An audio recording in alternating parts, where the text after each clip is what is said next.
Seja muito bem-vindo a uma das aulas mais importantes que você terá dentro de Química. Não só para Química, porque essa aula ela te dá acertos em Química, Biologia, Física, Geografia. Ou seja, 4 matérias, ou seja, 4 disciplinas da prova do Enem em que cobram esses conteúdos de maneiras diversas. Esses conteúdos aqui eles podem ser cobrados explicitamente dentro de Química Ambiental. É o que a gente vai falar hoje aqui sobre Química Ambiental, falando de impactos ambientais, chuva ácida, camada de ozônio, por exemplo, efeito estufa, smog fotoquímico, falaremos de combustíveis fósseis, falaremos também de biocombustíveis e para fechar ainda falaremos de água, tratamento de água e tratamento de esgoto. Ou seja, com o assunto dessa aula aqui, você garante pelo menos 3 a 4 questões da sua prova todos os anos do Enem. Todos os anos, pelo menos 3 a 4 questões serão desse assunto ali da prova de natureza, pelo menos, né? Isso aqui ainda pode cair ainda na prova de geografia, ali também em impactos ambientais. Por isso que é muito importante. E eu vou ir passo a passo explicando alguns dos impactos e mostrando para você na prática como que o Enem aborda esse assunto, começando pela chuva ácida. Bom, o que é a chuva ácida? Em primeiro momento, toda chuva é ácida. A gente sabe, por exemplo, que a chuva, a gente tem aqui o H2O, é um óxido, e tem 2 nitrogênios, então é um óxido de hidrogênio. Então, por causa disso, a gente já tem a formação de um óxido, em contato com o CO2, a gente tem a formação aqui, por exemplo, de um ácido carbônico, né? E aí, com isso, a gente tem já uma chuva ácida. Então, toda chuva ela já é ácida, tá certo? Ela tem um pH ali de 5,6, ou seja, esse pH ele ainda não é prejudicial. Só que a água, por exemplo, da chuva, em contato com alguns resíduos poluentes, por exemplo, alguns resíduos tóxicos, por exemplo, principalmente o enxofre que vem dos combustíveis fósseis, aí ela se torna ainda mais ácida. O pH dela cai para um pH, por exemplo, aproximadamente de 4,2, 4,4, e aí sim ela tem os principais efeitos da chuva ácida. Perceba que a chuva ácida, ela é ácida principalmente por um quesito quando ela entra em contato com ferro, com mármore, por exemplo, ou por exemplo, né, com superfícies ali rochosas, aí sim a gente vai ter esse efeito da chuva ácida. Ela não é ácida para nós, por exemplo, quando a gente sai. No máximo do máximo, caso, por exemplo, você vive em uma região onde tem muitos poluentes, né? Acaba tendo muito, por exemplo, combustível fóssil sendo degradado ali, por exemplo, indo para o ambiente, formando chuva ácida. No máximo, na sua pele você pode sentir uma ardência, uma vermelhidão, alguma coceira, algo do tipo. Mas ela não é corrosiva, não é ácido sulfúrico que vai cair em cima de você, te derretendo, assim, por exemplo. Não é isso que vai acontecer, né? A chuva ácida é porque ela se torna mais ácida, ela tem um pH mais ácido, tá certo? Bom, qual que é o principal poluente da chuva ácida ali, por exemplo? O principal combustível, né, é o enxofre. O enxofre ele está em todos os combustíveis fósseis. Existe uma reação ali consecutiva, onde a gente vai ter a formação então dessa chuva ácida. Primeiro a gente começa com o contato do enxofre mais oxigênio, formando aqui o dióxido de enxofre. O dióxido de enxofre continua entrando com oxigênio, formando aqui o trióxido de enxofre. E o trióxido de enxofre em contato com a água forma aqui então o H2SO4, que é o nosso famoso ácido sulfúrico. E aí dentro disso aqui, claro, esse ácido sulfúrico ele consegue muitas vezes, né, sofrer ali decomposição. E aí dentro disso a gente tem a formação da chuva ácida, tá? Essa aqui é uma reação que às vezes pode aparecer na sua prova. Quando aparecer H2SO4, quando aparecer ácido sulfúrico, você já tem que pensar automaticamente chuva ácida, tá certo? Já pensa na hora. Apareceu para você H2SO4, já pensa automaticamente chuva ácida. E quais são as consequências da chuva ácida? A primeira delas, quando ela entra em contato com ferro, ela causa a corrosão daquele ferro, né? Então, por exemplo, né, quando a gente tem, por exemplo, automóveis ou até mesmo superfícies, por exemplo, de casas, prédios, por exemplo, quando entra em contato com ferro, a gente começa a ter a corrosão e esse é um dos principais efeitos aí já da chuva ácida. Um outro efeito que a gente vai ter vai ser o efeito que ela tem sobre o calcário, como, por exemplo, o carbonato de cálcio aqui, que cai muito na prova do Enem.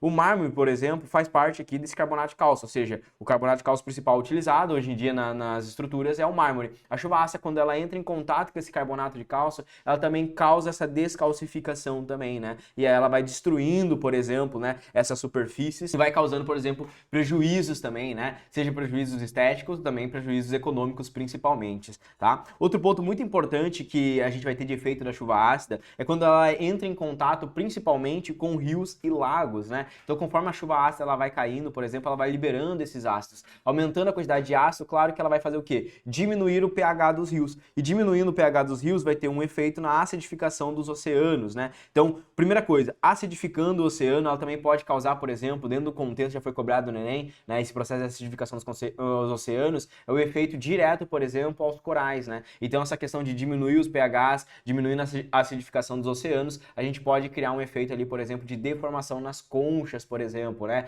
ou seja, descalcifica ali principalmente os corais, né? Eles não conseguem absorver direito o cálcio, né? E aí dentro disso acaba criando uma deformação e acaba, por exemplo, destruindo esses recifes de corais. Outro ponto muito importante é que o pH, ou seja, a água vai caindo no rio, o rio vai levando assim a água, né? Então vai levando essa água com pH mais ácido e ela vai chegar até onde? Nos solos. E a gente também tem a acidificação dos solos, que é ruim para a agricultura, acaba também matando ali a vegetação, tá certo? Então a acidificação dos oceanos também pode levar à acidificação dos solos, ok? E aí dentro disso, na agricultura, vai cair questão do Enem também para você sobre isso, que é o que a gente pode fazer para corrigir o pH do solo, que é a famosa calagem. Então, para corrigir o pH do solo, a gente pode utilizar a calagem, que é a famosa cal virgem, ou o óxido de cálcio que a gente utiliza, que é um óxido básico, né? E principalmente um óxido barato, e a gente utiliza isso para tentar corrigir o pH do solo. Ou seja, um pH que está muito baixo, um pH ácido, a gente tenta subir um pouquinho esse pH para deixar ele um pouco mais alcalino, tá certo? Na reação, por exemplo, de calagem que a gente vai ter, a gente vai reagir, por exemplo, o óxido de cálcio com o ácido sulfúrico ali, por exemplo, né? Produzindo um sal intermediário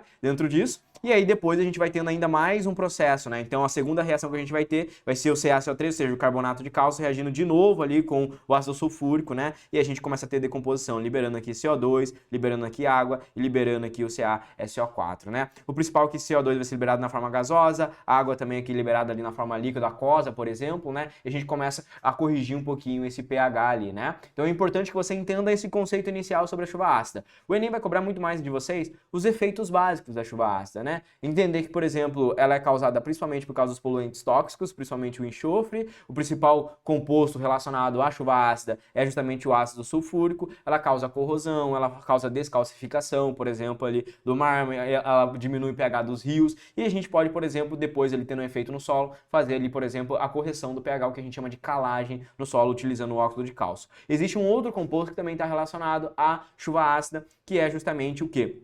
O nitrogênio, tá? Então, olha só, a chuva ácida, ela também pode ter um efeito, ou seja, a formação dela em ambientes que possuem alta energia. Como, por exemplo, esses ambientes que possuem alta energia são os motores de carro, ou seja, onde a gente tem uma combustão ali interna. Perceba que a produção, por exemplo, daquele composto tóxico do enxofre, ele vem da queima de combustível fóssil, principalmente em usinas, por exemplo, lá a gente extrai lá do petróleo, por exemplo, esses combustíveis fósseis, como o gás natural, por exemplo, o petróleo, acaba liberando sempre o enxofre junto ali, né? Assim como o CO2, que contribui para o efeito estufa, a gente libera também o enxofre, e isso faz com que a gente tenha, então, a formação da chuva ácida. Só que em motor interno, ou seja, motor a combustão interna, que, por exemplo, em alta energia, alta temperatura, por exemplo, acaba que a gente consegue fazer aqui, pessoal, uma fusão entre o nitrogênio atmosférico e o O2 atmosférico. Perceba que precisa de muita energia para eu juntar aqui nitrogênio e oxigênio. Por quê? Porque o nitrogênio, pessoal, como ele já está ligado a um outro nitrogênio, ele já está fazendo aqui, pessoal, tripla ligação, tá? Para eu romper aqui, quebrar essa estabilidade do nitrogênio, eu vou precisar de muita energia. O oxigênio também está estável na ligação dele. Então, para eu romper, eu vou precisar de muita energia. Então, com muita energia, eu consigo, por exemplo, gerar um composto aqui, que é o óxido de nitrogênio, o NO, tá certo? Que é um composto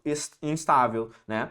Numa segunda reação, eu vou pegar esse NO aqui, ainda com muita energia, e juntando com o O2 atmosférico, e aí, então, eu tenho a formação aqui do dióxido de nitrogênio, tá? E aí, depois, esse dióxido de nitrogênio em contato com a água, ou seja, isso aqui é liberado na atmosfera, tá? Esse dióxido de nitrogênio liberado na atmosfera, em contato com a água, vai formar, por exemplo, esses compostos que são tóxicos e que geram uma chuva ácida ainda mais ácida, ainda mais forte, tá certo? Então aqui a gente vai formar o HNO3 e o HNO2, que são compostos ácidos que também contribuem para a chuva ácida. Um ponto muito importante que pode aparecer na sua prova, até mesmo em física, é a presença do catalisador automotivo. O que ele vai fazer? É obrigatório por lei os carros possuírem esse catalisador automotivo. Qual que é o objetivo dele? Evitar a emissão desses poluentes aqui, né, que podem formar, por exemplo, a chuva ácida. Então, o que o catalisador automotivo ele vai fazer? Aqui tem uma imagem que mostra exemplificado para vocês, né? A gente tem aqui, vindo do motor, a emissão tóxicas, por exemplo, né? Então, a gente vai estar emitindo aqui, por exemplo, o NO, o monóxido de carbono, né? Aqui a gente tem o monóxido de nitrogênio, por exemplo. Aqui a gente vai estar formando também hidrocarbonetos, que estão sendo emitidos pelo motor. Quando eles vão entrar aqui, eles vão estar em alta temperatura, tá certo? Eles precisam de muita energia, então eles vão entrar aqui, por exemplo, dentro desse suporte aqui, que tem um suporte cerâmico, ele tem uma espuma expansiva ali, por exemplo, e dentro disso ele consegue, por exemplo, fazer um resfriamento.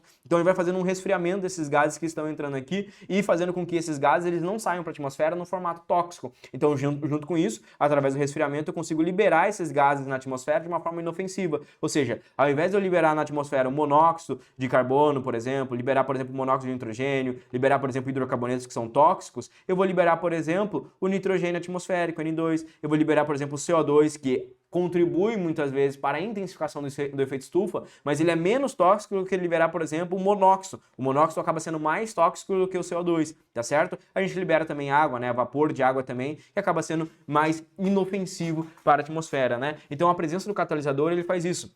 Ele vai ter uma carcaça metálica, ele vai ter ali um suporte cerâmico, por exemplo, que vai ajudar nesse processo de resfriamento, e uma espuma expansiva que também ajuda numa vedação, no isolamento térmico, fazendo com que a gente consiga reduzir a temperatura desses gases, e aí com isso a gente consegue liberar, por exemplo, esses gases de uma maneira inofensiva, né? Diminui a energia desses gases aqui. Para isso que serve um catalisador. Ele tem tempo de vida útil, né? Conforme eu vou usando ele, esse catalisador ele acaba ficando envenenado, vai perdendo aqui a propriedade dessas espumas, por exemplo, né? E aí por isso que a gente precisa depois acabar trocando muitas vezes aqui esse catalisador automotivo, tá certo? Bom, chuva ácida é muito simples de se entender, né, pessoal? O contexto da chuva ácida é importante que vocês saibam, por exemplo, em geral, porque quando cair nas questões eu sei que você vai acertar com muita tranquilidade. Olha essa questão clássica que já caiu aqui no Enem, tenta fazer comigo, tá? Se quiser fazer um pause, por exemplo, nesse vídeo e tentar resolver, depois assiste e vê a minha resolução. Olha só, esse processo de deteriorização ocorre em função do quê? O mármore, rocha metamórfica, composta principalmente pelo carbonato de cálcio, clássico, cai muito no Enem. Um dos compostos que mais cai no Enem, carbonato de cálcio.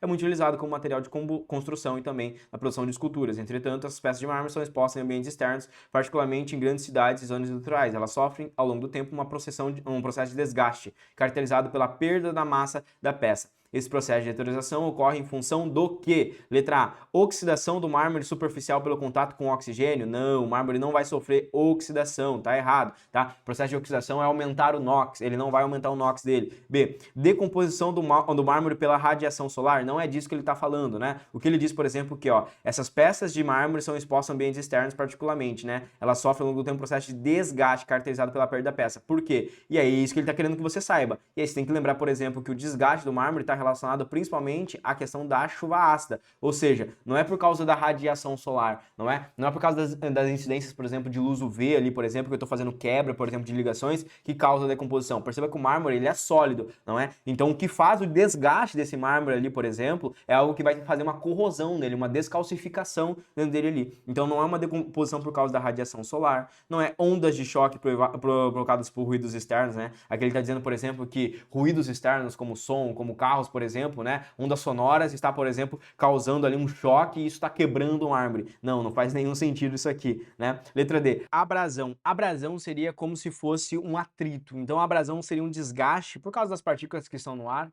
E aí, geralmente, por exemplo, abrasão, quando a gente vê na medicina, por exemplo, né? É quando, por exemplo, você acaba escorregando ou raspando em algum lugar, por exemplo, daí tem um atrito ali, por exemplo, você fez uma abrasão. Ali, a abrasão do material seria, por exemplo, o atrito das coisas que estão no ar, por exemplo, fazendo um desgaste, por exemplo, ali do mármore. Não é esse abrasão, porque isso aqui seria algo físico, né? O abrasão seria, por exemplo, um desgaste físico acontecendo. Então, por isso que não é. O contexto que faz a corrosão, a descalcificação do mármore é justamente a acidez da chuva que cai sobre a superfície da peça. A acidez dessa chuva aqui causa uma reação química que descalcifica esse mármore e vai causando ali o desgaste da peça. Questão clássica que cai com certa frequência dentro da sua prova do Enem. O outro contexto que cai muito nessa prova do Enem é o ozônio. E o que é o ozônio, né?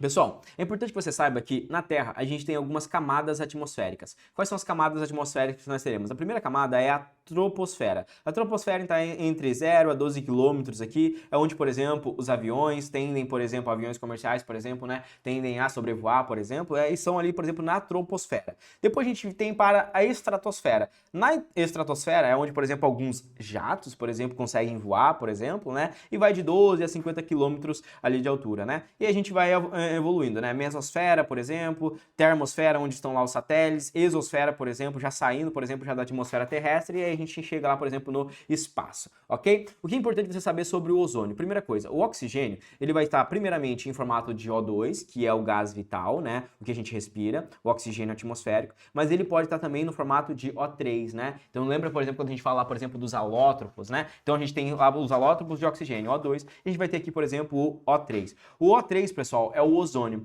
O ozônio, pessoal, o que acontece aqui é que o oxigênio atmosférico, ele dependendo ali da conformação ou a posição onde ele ele pode fazer uma ligação dativa com outro oxigênio. Aqui entra o contexto de aulas de químicas que eu já te dei, então não vou ficar te explicando o contexto químico lá do que é uma ligação dativa, ligações químicas. Aí você tem que voltar a aulas anteriores, voltar bons passos atrás para pegar uma base de química para entender melhor essa aula. O básico que você tem que entender, então, é que o ozônio, ele é um oxigênio atmosférico, aqui que já está estabilizado com 8 elétrons, e esse oxigênio aqui, ele acaba fazendo uma ligação dativa com esse outro oxigênio aqui. Ou seja, ele vai vindo aqui e fala assim, pô, oxigênio, você tem aqui uns elétrons aqui, né, tá livre, você não quer pegar e me emprestar um onzinho aqui, por exemplo, a gente fazer uma ligação dativa? Então a gente vai lá, por exemplo, faz uma ligação dativa com esse oxigênio. Claro que com isso a gente tem uma molécula que acaba sendo instável, né, que dá para quebrar. Por exemplo, essa ligação dativa é uma ligação que costuma ser quebrada quando ela entra em contato com algum outro elemento eletronegativo e consegue arrancar esse oxigênio daqui, como por exemplo os CFCs, né? Por exemplo, os clorofluorcarbonetos, quando um cloro se aproxima aqui, ele consegue arrancar esse oxigênio aqui, tá certo? Por quê? Porque esse oxigênio aqui, ou seja, o O2, ele é mais estável do que o O3, não é?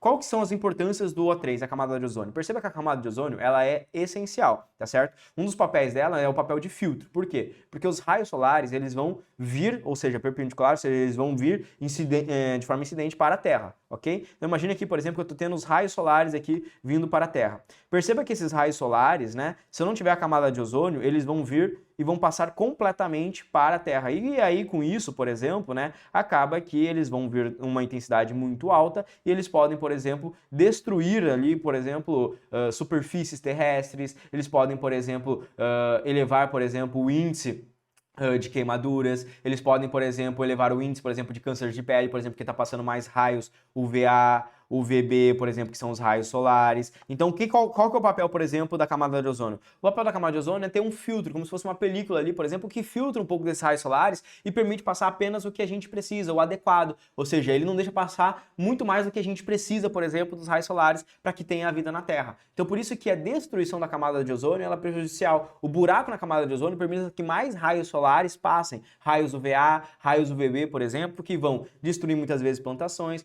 podem aumentar, por exemplo, a incidência de raios solares que causam câncer de pele, podem aumentar, por exemplo, de raios solares que podem gerar queimaduras, assim como outros problemas ambientais que também podem ser causados pela alta incidência de raios solares que estão passando devido ao buraco na camada de ozônio. Além disso, o ozônio ele tem uma função também antioxidante, né? Ou seja, o ozônio ele tem uma função bactericida. Ele consegue, por exemplo, agir como um oxidante, né? Ele consegue, por exemplo, né, agir como, por exemplo, algo ali que consegue matar aquelas bactérias ali. Então, por isso que a gente usa o ozônio muitas vezes até mesmo para limpeza da água, né? Quando a gente vai fazer, por exemplo, um processo lá de fluoretação, a gente pode usar o flúor, mas se eu não tenho um flúor, por exemplo, daqui a pouco eu posso usar, por exemplo, além do flúor, por exemplo, cloretação, né? Se eu não tenho cloro, por exemplo, eu posso usar, por exemplo, o ozônio para tentar fazer essa limpeza, né? Essa desgerminação ali da água. É por isso que muitas vezes no contexto até mesmo de pandemia estava acontecendo algumas pessoas sugerindo lá, por exemplo, colocar ozônio, né? Usar o ozônio, por exemplo, para tentar meio que matar, né, o vírus. Claro que é uma burrice extrema, né, a gente pode dizer assim, porque se o ozônio ele tem uma ação bactericida e o Covid é um vírus, eu não vou, por exemplo, tratar Covid com ozônio, né, não vou fazer terapia de ozônio para tratar um vírus, não faz nenhum sentido, ele é bactericida, ele não é, por exemplo, vírus-sida, né, é um contexto básico da gente entender, até porque a gente não tem nenhum medicamento que mate um vírus, né, o vírus ele é combatido por anticorpos e não por alguma molécula, como, por exemplo, o ozônio, tá certo? Então ele pode ajudar nessa ação, por exemplo, oxidante ali, por exemplo, né, nessa ação bactericida, são duas ações principais que o ozônio pode ser utilizado. O que vai acontecer aqui com o ozônio, ok? Ele, como filtro, ele está na estratosfera. Significa que quando ele está aqui na estratosfera, ele é utilizado como um filtro, ok? Ele está aqui legal, servindo como um filtro. O problema do ozônio, principalmente, é quando eu faço a degradação desse ozônio, tá certo? E aí, fazendo a degradação desse ozônio aqui, ele acaba liberando oxigênio atmosférico. Então, na degradação do ozônio, eu quebro as ligações ativas e eu começo a liberar oxigênio atmosférico. Dentro disso, por exemplo, eu começo, por exemplo, a ter o ozônio como um poluente. O ozônio como um poluente é quando ele está na troposfera. Então, duas coisas podem acontecer. Primeiro, eu posso, por exemplo, fazer a degradação do ozônio liberando oxigênio, tá? O2. E aí eu crio um buraco na camada de ozônio que permite a maior passagem de raios solares, e eu posso ter o ozônio sendo um poluente, por exemplo, e aumentando, por exemplo, até mesmo o efeito estufa, né, intensificando o efeito estufa, quando ele não está lá na estratosfera, quando ele está aqui na troposfera. Ou seja, o ozônio acumulado aqui na troposfera faz com que a gente aumente, por exemplo, a superfície, né, a temperatura superficial do nosso planeta, porque ele acaba retendo mais calor. Então o ozônio, por exemplo, retém, absorve muito calor, então quando ele está aqui nessa superfície da troposfera, ele é um poluente. Quando quando ele está aqui, ele é muito bom porque ele serve como filtro. Então a posição que o ozônio está na atmosfera também é muito importante. Vamos entender aqui um pouquinho como é que funciona. Bom, o ozônio, pessoal, como ele faz ali, por exemplo, né, ligações ali, uma ligação dativa, né, o que pode acontecer é que esse ozônio ele fica estabilizado, né, então por causa dessa ligação dativa, a ligação ela pode passar para cá, ela tem uma coisa chamada de ressonância, né, a ligação ela pode passar para cá, depois a ligação ela pode voltar, né, então um efeito que a gente chama de ressonância. Às vezes vocês podem pensar assim, como que o ozônio aqui, por exemplo, aqui ele está fazendo uma ligação dupla, ele está instável, como que ele faz uma ligação dativa e a molécula permite ficar assim? Esse oxigênio ele já não estava estável, como é que a molécula permite essa terceira ligação? É um efeito de ressonância que acontece. Acontece que essa ligação dupla ela vem para cá e estabiliza essas duas moléculas. Aí essa aqui fica meio que ruinzinha, né? Fica com uma ligação dativa. Aí a outra ligação vem para cá, por exemplo, e aí ela fica com ligação dupla e essa aqui fica com uma dativa. Então isso aqui é um efeito que fica indo e voltando, estabilizando essa molécula. Bom, aí com isso a gente tem os CFCs. Os CFCs, pessoal, são os principais compostos, ou foram os principais compostos, que contribuíram para a destruição da camada de ozônio.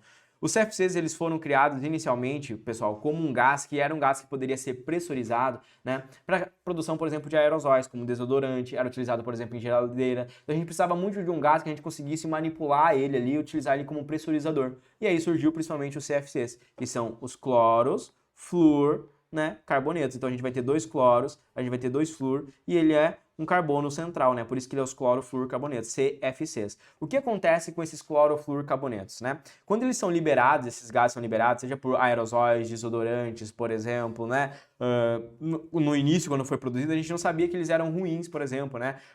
Para a atmosfera e degradavam, por exemplo, a camada de ozônio. Então, quando a gente começa a liberar eles na atmosfera, quando eles entram em contato com a luz UV do Sol, acontece que ocorre uma cisão de ligação. Nessa cisão aqui de ligação, acaba que eu vou formar a presença de radicais livres, ou seja, eu vou fazer uma cisão aqui, uma cisão que muitas vezes a gente chama de homolítica, né? A gente vai pegar nessa cisão aqui, por exemplo, e vai formar compostos radicalares. Então, primeiro, ocorre a cisão, ou seja, em contato com a luz do Sol, a gente vai começar a romper essa ligação entre o carbono e o cloro. Nessa cisão, eu começo a formar aqui, ó, um cloro que tem um elétron livre, ou seja, um radical livre, que está doido, por exemplo, para se estabilizar, se conectar com algum outro elemento e fazer uma conexão, né? Fazer uma estabilidade. Ele quer muito se estabilizar. Então esse cloro aqui, ele está doido agora para se estabilizar, ele está louco, ele é um radical livre, tá certo? Dentro disso, esse cloro, quando ele entra em contato com o oxigênio, ou seja, o O3, ele acaba, por exemplo, fazendo a cisão, ou seja, a clivagem ali, por exemplo, desse O3, ele consegue quebrar ali, por exemplo, aquela ligação dativa e pegar o oxigênio para ele. Então o cloro, como radical livre, quando ele entra em contato com o ozônio, por exemplo, o O3, ele consegue, por exemplo, romper a ligação dativa do O3 e aí com isso eu tenho o óxido de cloro sendo formado e o oxigênio atmosférico. Só que essa reação aqui, ela ainda continua, tá? Por quê? Porque eu ainda tenho aqui esse oxigênio aqui, por exemplo, ele está fazendo uma ligação com esse cloro, só que ele ainda tem mais um elétron aqui para se estabilizar. Perceba que o oxigênio ele tem 1, 2, 3, 4, 5, 6 elétrons, ou seja, falta 2 para se estabilizar. Um veio do... Daí ele pega ali, ó, um do cloro aqui, por exemplo, ele está se estabilizando. Beleza. A reação ela vai continuar. Esse cloro aqui, ele serve como um catalisador, olha só. Ele está ligado aqui esse oxigênio. Ele vai de novo ao encontro do O3 e faz de novo a degradação de mais um ozônio, formando agora de novo, liberando o radical livre e formando de novo mais um oxigênio. Então, na reação que a gente vai ter aqui, quando a gente sair cortando nessas reações aqui, a gente vai ver que a gente vai ter, por exemplo, o ozônio formando, por exemplo, oxigênio atmosférico. E o cloro, ele atua como um catalisador aqui. Por quê? Porque ele vai participando dessa reação. No final, eu começo com um cloro sendo radical livre, eu termino com um cloro sendo radical livre, ou seja, eu não mudei o cloro. Ou seja, no final dessa reação aqui, eu tenho o ozônio formando, por exemplo, O2. Tá certo? Então aqui depois, no balanceamento de questões que a gente pode fazer, né, no balanceamento de equações, caso a gente queira fazer, por exemplo, a gente pode, por exemplo, balancear e a gente vai ver que a gente vai cortar aqui, vai cortar aqui, vai cortar aqui, vai cortar aqui. E aí eu vou ver, por exemplo, que 2 ozônios, né, estão formando, por exemplo, 3O2 no balanceamento aqui das equações, né, das reações químicas. E o cloro, ele está agindo apenas como um catalisador aqui, fazendo aqui, por exemplo, a quebra desse ozônio, né, e liberando O2. Como que o Enem cobra? Exatamente como eu falei aqui para vocês. Olha essa questão que caiu aqui no Enem 2014, né? Quimicamente, a destruição do ozônio na atmosfera por gases CFCs é em decorrência do quê? O que vai acontecer aqui? Eu tenho um CFC, perceba que aqui é um cloro, aqui é um cloro, aqui é um carbono, aqui é um flúor e aqui é um flúor. A luz UV vai fazer a cisão da ligação aqui, por exemplo, eu vou liberar o cloro como radical livre, ok? O cloro como radical livre, quando ele entra em contato com o ozônio, ele vai se conectar com o oxigênio e vai liberar um O2. O cloro é um catalisador, então novamente vai ter aqui o cloro ligado ao oxigênio, vem mais um oxigênio aqui e consegue capturar e fazer uma ligação mais estável. Então esse O2 aqui ele prefere se conectar e fazer uma ligação mais estável com esse outro oxigênio. Libero de novo oxigênio e forneço mais um radical livre que fica continuando aqui fazendo clivagem, né? Então a liberação do CFC é muito prejudicial por causa disso, porque ele vai fazendo essas clivagens aqui. Só que olha só o grande detalhe da questão. Quimicamente, a destruição do ozônio na atmosfera por gases CFCs é em decorrência do quê? Letra A, clivagem da molécula. Aí você vai lá e marca a letra A e erra. Por quê? Porque ele pode clivar a molécula de ozônio, ele pode quebrar aquela ligação pelos CFCs, mas para produzir espécies radicalares, errado. A produção da molécula de ozônio não é para produzir espécies radicalares, é para produzir O2. Tá certo? Então a reação química que acontece aqui é uma reação onde eu tenho o O3, tá? Formando O2. Vou ter 2 O3 formando 3 oxigênios. E o cloro, tá? O radical livre, ele entra aqui como um catalisador da reação, tá certo? Então ele é um catalisador, ou seja, eu não vou utilizar os CFCs ali, por exemplo, para fazer clivagem do ozônio e produzir espécies radicalares. O que acontece é que os CFCs fornecem, por exemplo, um radical livre, e esse radical livre vai fazer clivagem do ozônio para produzir O2. Vamos ver o seguinte, ó. Produção de oxigênio molecular a partir do ozônio, catalisada por átomos de cloro. Perfeito. Ou seja, essa reação é catalisada por átomos de cloro. Letra B. Ou seja, produção do oxigênio molecular, O2, a partir do ozônio, O3.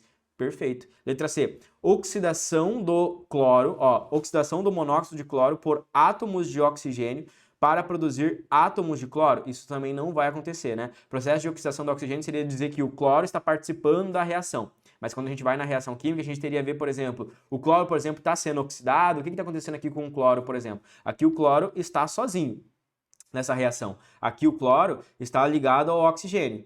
Então aqui é -2, aqui o cloro foi mais 2, por exemplo, né? Aqui o cloro está sozinho. Bom, se ligou ao oxigênio. No final da reação, o cloro volta a ficar sozinho. Então nesse processo de reação, o cloro volta ao seu estado inicial. Tá certo? Então ele não está, por exemplo, oxidando, reduzindo. O cloro está agindo como um catalisador ali. Ele não está participando como agente oxidante, nem como agente redutor, por exemplo, tá? Então por isso que ele não faz oxidação do monóxido de cloro, né? Não é a oxidação do monóxido de cloro. Letra D. Reação direta entre os CFCs e o ozônio para produzir oxigênio molecular e o monóxido de cloro. Não é uma reação direta entre os CFCs. Os raios solares eles vão fazer uma cisão dos CFCs, então lembra, eu tenho carbono ligado a cloro, ligado a flúor e ligado a flúor. O que acontece é que vem os raios UV que vão romper essa ligação e vai liberar o cloro. É a reação entre o cloro e o O3 que vai fazer ali a quebra do ozônio, tá certo? Não é a reação direta do CFC, é a reação entre o cloro que veio do CFC, ok? Então essa aqui ó, também está errada. Letra E. Reação de substituição de um dos átomos de oxigênio na molécula de ozônio por átomo de cloro. Não, reação de substituição seria falar que eu tenho aqui o ozônio, por exemplo, né? E aí na substituição, por exemplo, eu vou pegar lá o cloro e eu vou colocar o cloro no lugar desse oxigênio. Aí ele estaria dizendo que eu estaria ligando aqui o oxigênio ligado a um cloro e liberaria aqui, por exemplo, um meio de O2, por exemplo, né? Isso aqui seria uma reação de substituição. Não é isso que ocorre. Eu não tenho um cloro ligado a 2 oxigênios, não é? Eu não vou ter lá um dióxido de cloro sendo formado. Então por isso que o gabarito é letra B da questão. Combustíveis fósseis, tá? A aula ela é bem dinâmica. Eu quero passar por todos os assuntos que vão aparecer na sua prova aqui relacionados a impactos ambientais. Quando a gente fala de combustível fóssil, a gente está falando de combustível, está falando de energia. Ou seja, energia, pessoal, que a gente vai utilizar para as mais diversas situações, tá? Então, energia envolve, por exemplo, transporte, né? Envolve carro, envolve avião, por exemplo, envolve energia elétrica, tá? Envolve, por exemplo, todo tipo de energia, até mesmo a energia que está ligando o computador para ver, carregando o teu celular, tudo isso é energia, tá certo? E essa energia, ela muitas vezes vem de combustíveis fósseis, principalmente da queima de combustíveis fósseis. Quais são os principais combustíveis fósseis que a gente utiliza como queima? Carvão mineral, petróleo e gás natural. São os 3 principais combustíveis fósseis utilizados.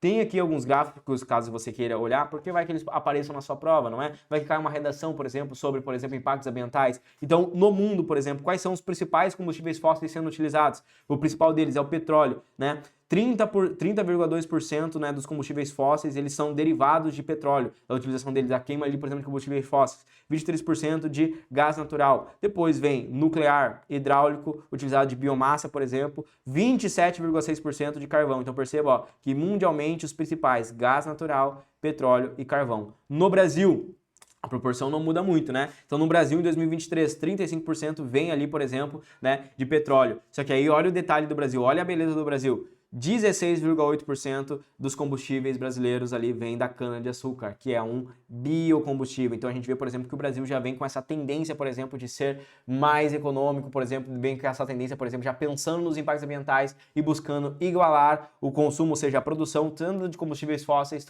quanto a questão de biodiesel, por exemplo, né? Ou biocombustíveis, por exemplo, que a gente vai ter ali, né?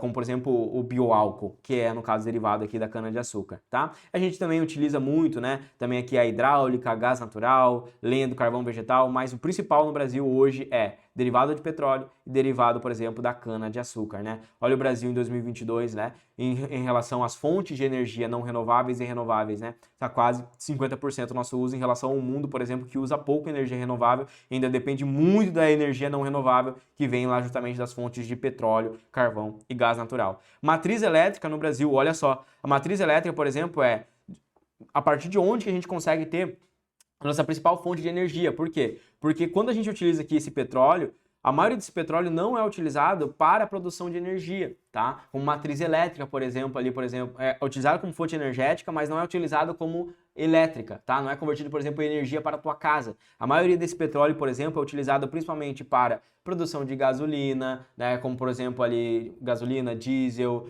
produção, por exemplo, do piche, né? Para asfaltar, produção, por exemplo, de diversos compostos de polímeros, por exemplo, como plástico, não é? Então a gente utiliza muito mais esse petróleo para a produção disso, né? Desses componentes, do que mais para a questão energética mesmo. Para a questão energética, por exemplo, a matriz elétrica no Brasil, por exemplo, se a gente for utilizar, no Brasil em 2023, a maioria da energia, né, da matriz elétrica do Brasil vem da hidráulica, tá? Vem das usinas hidrelétricas, tá certo? Principalmente das usinas hidrelétricas, como por exemplo a usina de Itaipu, por exemplo, uma das maiores usinas hidrelétricas que a gente vai ter, tá? Então no mundo, por exemplo, né, a matriz elétrica do mundo, a principal é o gás natural e o carvão mineral, são os dois principais utilizados no mundo como matriz energética, né? Carvão mineral e gás natural. Depois vem a usina hidráulica, depois as usinas nucleares, né, que produzem energia elétrica, tá? Já no Brasil a gente utiliza em grande maioria, tá, ali as hidráulicas, né, as usinas hidrelétricas, depois a gente utiliza ali, por exemplo, as usinas eólicas,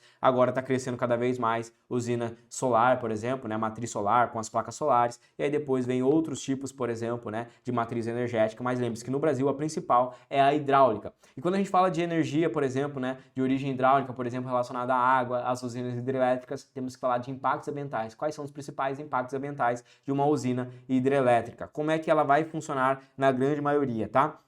Uma usina hidrelétrica, dentro de um primeiro ponto inicial, é você pensar que a gente vai esquentar a água. Então, no processo de esquentar a água, a gente vai agitar essas moléculas e a gente vai criar um vapor de água, por exemplo, uma caldeira.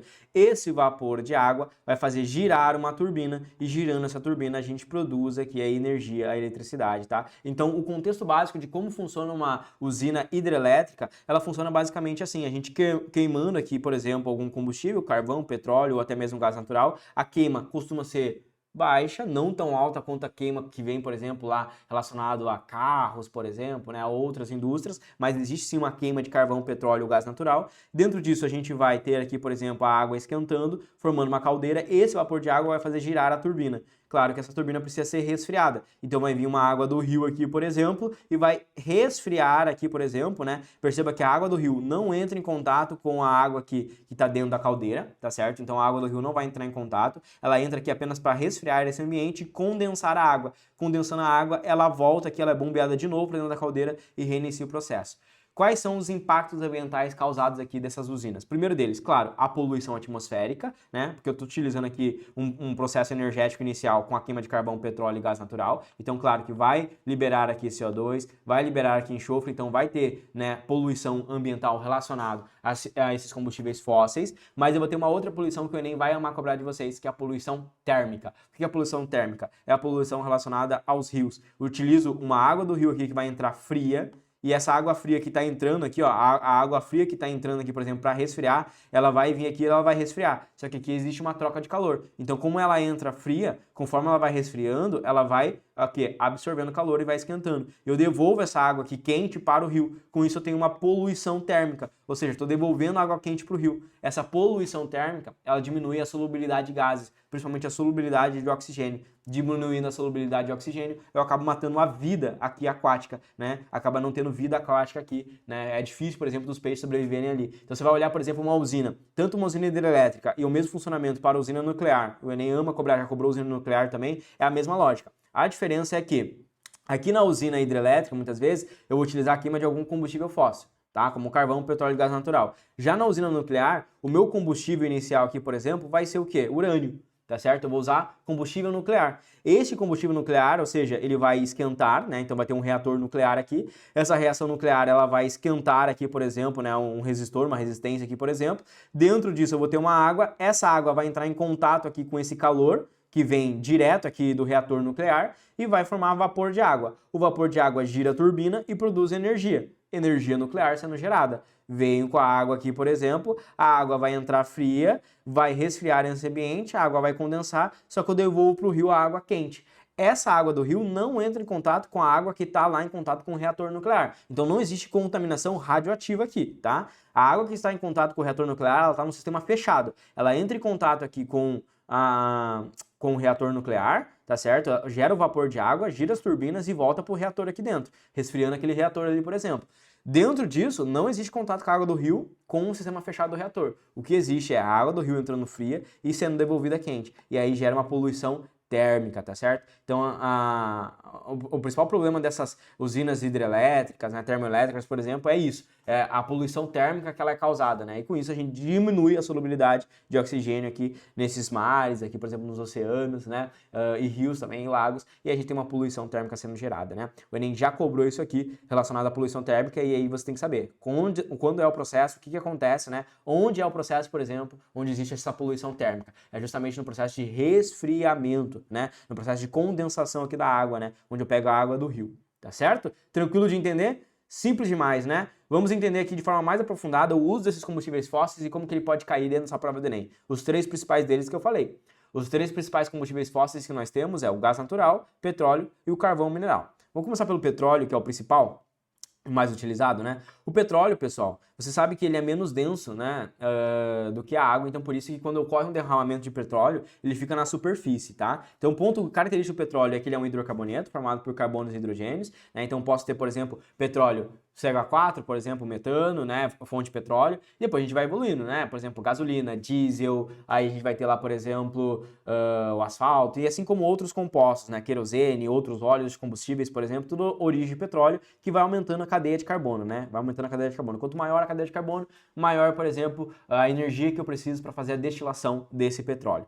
Perceba que o petróleo, como ele é fonte de hidrocarboneto, ele é apolar. Ou seja, ele não se mistura com água. Sendo assim, ele tem uma densidade menor que a da água. Então, quando ocorre um derramamento de petróleo nessas petrolíferas, o petróleo fica na superfície da água. E aí a gente tem um fenômeno conhecido de impacto ambiental chamado maré negra. A maré negra ocorre pelo derramamento de petróleo e que causa um impacto ambiental gigantesco. Além do petróleo cobrir a superfície de água, ele impede a entrada de raios solares, impedindo, por exemplo, a fotossíntese ali naqueles ambientes, né? Além disso, animais que vivem ali não vão estar recebendo, por exemplo, a luz solar. Consequentemente, esses animais também são afetados porque eles podem, por exemplo, entrar em contato com esses dejetos, com esse petróleo, né? A gente vê, por exemplo, outros animais, como, por exemplo, animais que acabam voando, por exemplo, né? Vão tentar mergulhar nesses rios ou acabam tendo contato com essa maré, acabam tendo suas penas encharcadas de óleo, né, desse petróleo, e aí depois não tem uma fácil evaporação e eles não conseguem mais sobrevoar, né? Ou não conseguem, por exemplo, mais se desvincular, por exemplo, desse óleo, acabam ficando presos nesse emaranhado de óleo e acabam morrendo, né? Então tem um impacto gigantesco esse aspecto aqui da maré negra. O Enem já cobrou isso aqui, sabe em qual contexto, por exemplo? Como que a gente pode fazer a degradação disso aqui? Utilizando, por exemplo, né, a questão da transgenia, ou seja, algumas bactérias transgênicas, por exemplo. Coloco um gene de interesse, utilizo ali a modificação genética de algumas bactérias e consigo fazer com que essas bactérias, por exemplo, sejam colocadas, né, bactérias bactérias modificadas para fazer a degradação, né, e a limpeza aqui, por exemplo, desses derramamentos de petróleo, já que algumas dessas bactérias elas podem ir lá meio que ir comendo literalmente esses petróleos, fazendo a quebra, por exemplo, e liberando CO2 e liberando água, por exemplo, né, utilizando algumas bactérias transgênicas para fazer a degradação desse petróleo de forma mais rápida, né, porque a limpeza dele é muito difícil quando ocorre um derramamento, né, de petróleo. Você pode pesquisar aí sobre isso. E outro ponto que nem pode cobrar é o processo de separação. Então o que acontece? Eu posso pegar o petróleo cru e pegando o petróleo cru eu vou começar a elevar a temperatura. Então eu posso fazer a destilação por pressão atmosférica, né? Então essa é a primeira destilação que eu vou tentar fazer por diferentes temperaturas de ebulição. Então a gente sabe que quanto maior a cadeia carbônica, maior a temperatura que eu preciso ter, né? Maior temperatura e pressão eu preciso ter. Então a gente sabe que o primeiro ali seria os primeiros gases a serem liberados, seriam os menores, por exemplo, um metano, por exemplo, CH4 aqui, por exemplo, né? Seria um dos primeiros a serem liberados. Depois a gente vai tendo outros que acabam sendo liberados. Então a gente vai aumentando ali a temperatura, com isso vai tendo ali o processo de ebulição e vamos liberando, vamos conseguindo separar, né? Destilar, por exemplo. Então tendo ali os primeiros a sair seriam os gases, né? A gente vai ter também o gás de efeito de petróleo, teremos ali a formação da gasolina, teremos ali a formação do diesel, querosene, depois alguns óleos leves, depois óleos mais pesados, né? E aí os resíduos mais pesados que seriam formados ali em relação ao asfalto, né? Então a gente vai aquecendo, depois a gente tem a torre de destilação, né? Então uma vez que eu já consegui tirar os gases, gasolina, querosene, os óleos leves, eu posso pegar esses óleos aqui, que acabam sendo alguns outros tipos de óleos, e continuar ainda elevando ainda mais a temperatura deles ali, por exemplo, para separar. Então óleos de lubrificante leve, lubrificante médio, pesado, até chegar nos mais pesados, as cadeias carbônicas maiores, por exemplo, que é o asfalto. Esse aqui é o processo de destilação do petróleo, que a gente trabalha lá dentro de separação de misturas. Um outro processo que pode acontecer aqui é o processo de craqueamento do petróleo. Perceba que destilação é separar por diferente temperatura de ebulição. Craqueamento é a quebra da cadeia. Então, por exemplo, imagine que no processo de destilação eu vou separar primeiro as cadeias menores. Por exemplo, separei lá os gases que eu quero, as cadeias menores, por exemplo. Se eu não tenho cadeias menores, eu posso formar essas cadeias menores. Então imagine que eu quero ter mais gasolina e menos óleos leves. Imagine que a gasolina aqui ela tem uma cadeia carbônica com 8 carbonos. Imagine que o óleos leves aqui tem uma cadeia carbônica com 20, com 30 carbonos. O que eu posso fazer? Eu posso quebrar essas cadeias em cadeias menores. Posso quebrar em cadeias de 8, ó. Posso quebrar em cadeias de 8 aqui. E aí com isso eu tenho maior disponibilidade de cadeias carbônicas que vão levar para mim a produção de gasolina. Então o processo de craqueamento envolve quebrar, tá, as cadeias carbônicas ali, por exemplo, né? E aí tendo maior disponibilidade do composto que eu desejo, por exemplo, destilar. Show de bola? De petróleo, esse é o mais importante. De gás natural, tá? Quando a gente fala de gás natural, a gente está falando aqui, por exemplo, no estado gasoso. Então, o gás natural, ele está acima, né? Ele está, por exemplo, muitas vezes na atmosfera ali, por exemplo, ou ele pode ser destilado, tá certo? O gás natural ele é uma mistura de hidrocarbonetos leves. Então, o maior exemplo de gás natural que a gente vai ter, o hidrocarboneto mais leve é o CH4, que no caso é o metano. Ele é 60 a 90% de todo o gás natural, o que a gente chama muitas vezes de GNV, tá? Existe carro GNV, que é do gás natural, você já deve ter ouvido falar, né? Alguns carros que são abastecidos com GNV, que é perigoso, que é explodido. Recentemente explodiu, né, um posto de combustível no Rio de Janeiro, eu vi esse ano uma notícia, né, que por isso que é perigoso, né? É um gás que ele tem ali, por exemplo, uma alta volatilidade e tudo mais, então tem que tomar um cuidado com esse gás GNV aqui, e principalmente porque ele é de fonte de origem do metano, tá certo? Então, o gás natural, o principal deles é o CH4, que pode ser feito a partir da destilação de petróleo, mas também ele muitas vezes está já, por exemplo, de acordo com a degradação, muitas vezes desses compostos ali, por exemplo, já acaba sendo produzido o CH4. Inclusive, esse gás natural aqui, o metano, ele é produzido até mesmo do pum, né? O peito da vaca, né? O peito da vaca, por exemplo, é um dos principais produtores de metano, né? Então o metano muitas vezes é liberado principalmente pela essa questão bovina, pela questão do agro, por exemplo, né? São uma das principais fontes de metano que a gente vai ter, vai ser principalmente por causa dessa produção ali da matéria orgânica, principalmente do peito das vacas, por exemplo, do boi ali, por exemplo, bovino, né? Então não vem principalmente do petróleo, não é da destilação do petróleo que a gente tem a maior produção do metano, é principalmente aí da questão do agro, né? Outro gás natural leve que a gente vai ter vai ser os gases que têm até 2 carbonos, ó, 2, 3, 4 carbonos, né? Que a gente chama de GLP, que é o gás liquefeito de petróleo, né? Então depois do GNV aqui, do gás, por exemplo, natural, por exemplo, que a gente vai ter o GLP, que é o gás liquefeito de petróleo. Ele é um outro gás leve também, que envolve ali o gás natural que a gente vai utilizar também, tá? Outros gases também que podem ser chamados de gases naturais, que estão aqui contendo. Então, quando a gente fala de gás natural, ele engloba o CH4, ele engloba o GLP, tá certo? E ele engloba esses outros gases aqui que também estão junto com o gás natural. Quais são eles? O nitrogênio atmosférico, já que a gente sabe que é um dos gases mais presentes em porcentagem na atmosfera. O CO2 também está presente, então quando eu vou, por exemplo, fazer ali o processo, né, de destilação, a gente sabe que toda queima de combustível fóssil ou destilação, eu vou liberar, claro, o gás que eu quero, a cadeia carbônica que eu quero, mas eu posso liberar também poluentes tóxicos, né? Então eu vou liberar CO2 e vou liberar aqui o H2S, né? Ou seja, vou liberar aqui, por exemplo, o enxofre. E aí entra um contexto muito importante. Todo combustível fóssil tem enxofre, tá? Então não importa qual seja o combustível fóssil, ele sempre vai liberar enxofre. E liberando enxofre, você já sabe, chuva ácida, né? Então você já sabe que a queima de combustível fóssil libera enxofre. Então todo combustível fóssil vai estar contribuindo também para a chuva ácida. Para a gente fechar, carvão mineral. Dentro do processo geológico, né, a gente sabe, por exemplo, quando que foi feito o petróleo, carvão mineral, fiz uma aula de geologia e geomorfologia para vocês ali, por exemplo. A gente fala assim, nesse período aqui, primeiro começou a formar o carvão mineral, lá no período do Jurássico, Cretáceo, por exemplo. Depois começou a formar lá o petróleo, né, sedimentação de matéria orgânica e tudo mais. Aí vai, né, com elevada temperatura e pressão, começou a formar os combustíveis fósseis, por exemplo, né. O carvão mineral, ele tem origem em rochas sedimentares. Quais são as principais delas? A turfa, o lignito, a hulha e o antracito, por exemplo. São as principais rochas sedimentares que vão ter ali como composição o carvão, tá certo? E aí a gente pode fazer, né, claro, a queima desse carvão para ter origem ali de combustível, né? Quanto maior aqui eu vou descendo, ou seja, o antracito é o que mais tem carvão, por exemplo, ali para ser extraído, né? Se quiser memorizar, tem um macete, né? Chamado de telha. Ou seja, a telha, por exemplo, são as principais rochas sedimentares que têm origem ao carvão mineral, né? E a gente sabe que o carvão mineral era muito utilizado, principalmente no início, né? Na Revolução Industrial, as principais indústrias começaram a ser formadas, né? Lembra dos trens, por exemplo? O que a gente fazia? A gente fazia a queima de carvão, né? Para conseguir produzir energia e movimentar as máquinas, né? Depois a gente começou a conseguir, né, claro, fazer a extração de petróleo e começou a avançar as coisas e parou de usar um pouco o carvão, porque sabe, né? Carvão, a queima do carvão é extremamente poluente, né? Você vê aquela fuligem preta crescendo lá, né? Até porque a extração de carvão também, né? As mineradoras de carvão, a gente vê o trabalho também, que é um trabalho extremamente prejudicial, né?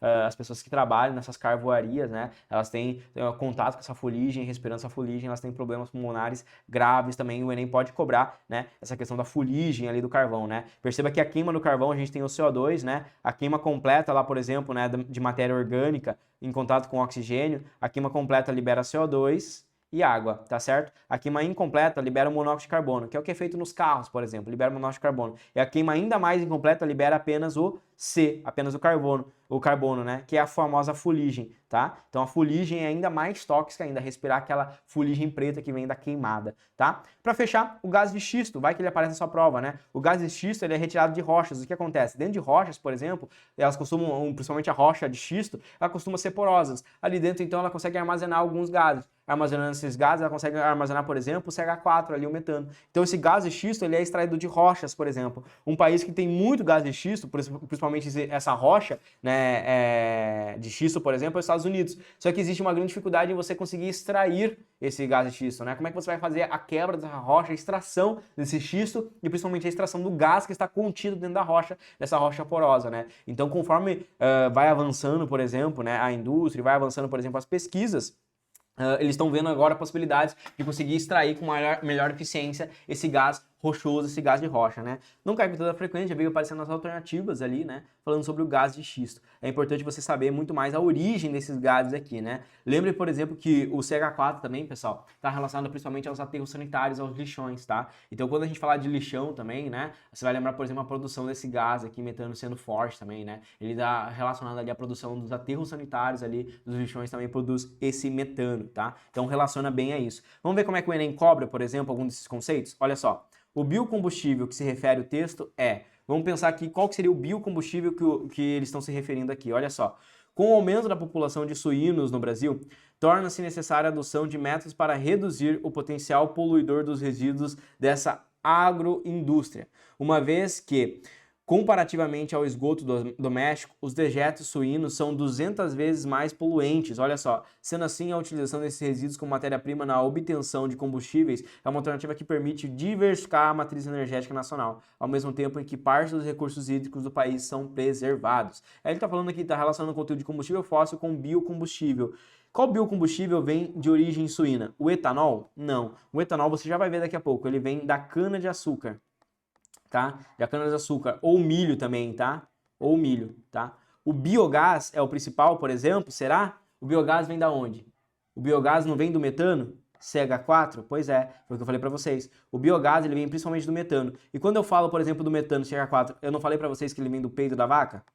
Olha só, peido da vaca. Então você nunca vai esquecer, tá? Que o metano aqui é o principal biogás que pode ser utilizado. O Enem já cobrou isso aqui também em relação, por exemplo, ao cocô do cachorro, né? O cachorro tá lá, por exemplo, faz cocô, você vai lá e coloca o cocô do cachorro, né, num digestor. Naquele digestor ali, muitas vezes é feita a inseminação, por exemplo, libera o biogás e aí acende, por exemplo, a luz do pote, por exemplo. Tô utilizando ali, por exemplo, um biogás a partir de matéria orgânica, né? Tô reaproveitando esse biocombustível, né? Butano, cuidado, né? Qual que é a origem do butano? O butano, por exemplo, ó, como é but, eles são 4 carbonos. Então eu vou ter aqui, ó, carbono ligado a carbono, ligado a carbono, ligado a carbono. Então o butano, por exemplo, tem 4 carbonos. Bom, eu sei que os suínos não vão liberar butano. Butano vai vir da onde? Opa, passa pra cá. O butano vai vir principalmente do quê? Petróleo, tá? Petróleo, ok? E o petróleo, por exemplo, vai vir ali do butano. E o butano, por exemplo, né, a origem dele muitas vezes já será o GLP, por exemplo, né? O gás liquefeito de petróleo. Tá certo? Então ele não tem origem, por exemplo, orgânica, né? O butano ele já vem, por exemplo, do petróleo, gás liquefeito de petróleo, né? C4 aqui, por exemplo, né? Ele tem 4 carbonos. O metanol, olha só, o metanol, por exemplo, ele é um álcool, tá? Ele é um álcool, por exemplo, ok? Então aqui a gente está falando, por exemplo, de produção de biocombustível, tá? Esse álcool aqui, por exemplo, né? Como por exemplo o metanol, ele vai vir num processo, por exemplo, que a gente vai utilizar ali, por exemplo, o etanol e vai produzir o metanol. Tá certo? Então a gente tem ali a produção desse metanol. O etanol, por exemplo, ele vai ter, olha só, o etanol ele vai ter 2 carbonos, tá certo? E ele vai ter ali, por exemplo, um carbono ligado a um OH, tá certo? Então esse outro carbono aqui vai ser um CH2 e esse aqui vai ser um CH3. Então esse aqui é o etanol, ok? E esse aqui, por exemplo, é o etanol. Então ele vai ser o quê? Um carbono ligado aqui um OH, tá certo? Que está ligado aqui a um hidrogênio, que está ligado aqui a um hidrogênio, que está ligado aqui a um hidrogênio. Então esse aqui é o famoso metanol, tá certo? Esse aqui é o famoso metanol. Esse aqui é o famoso etanol. É só essa a diferença. Ambos são álcools, tá? Biodiesel, a produção do biodiesel, ela vem da transesterificação. Transesterificação. Como é que é a produção de biodiesel? Eu vou pegar, por exemplo, um triglicerídeo, por exemplo, né, uma matéria orgânica lá, por exemplo, né? Vou utilizar algum álcool, como por exemplo o metanol. Posso utilizar aqui, por exemplo, algum álcool, por exemplo, o metanol, ou até algum outro álcool. E aí, o objetivo de fazer o biodiesel, por exemplo, é tentar aumentar a cadeia carbônica desse diesel ali, por exemplo, ou utilizar uma matéria orgânica para produzir o diesel. Então eu sei que, por exemplo, o diesel ele vem do petróleo. Petróleo. Tá certo? O objetivo do biodiesel é produzir um composto que vem de matéria orgânica, tá? Matéria orgânica. Então, vou utilizar, por exemplo, a banha do porco, vou utilizar ali alguma outra gordura, por exemplo, para poder, por exemplo, produzir um biodiesel que vai poder ser utilizado e é um diesel, por exemplo, que é renovável, né? Que vem de fonte renovável, eu consigo, por exemplo, né, produzir ele novamente e ele é menos poluente, principalmente, né? E aí que vem a origem do biodiesel. Então, quando a gente falar, por exemplo, desse composto relacionado aos suínos ali, combustível fóssil, eu quero que você pense automaticamente em biogás, um gás leve, um gás que vem do metano, CH4, que é o principal gás liberado pelo peido da vaca, tá? Bom, efeito estufa. Para a gente falar aqui rapidamente então sobre o efeito estufa e depois a gente falar aqui sobre os biocombustíveis para eu complementar. Perceba que essa aula é uma aula complementar.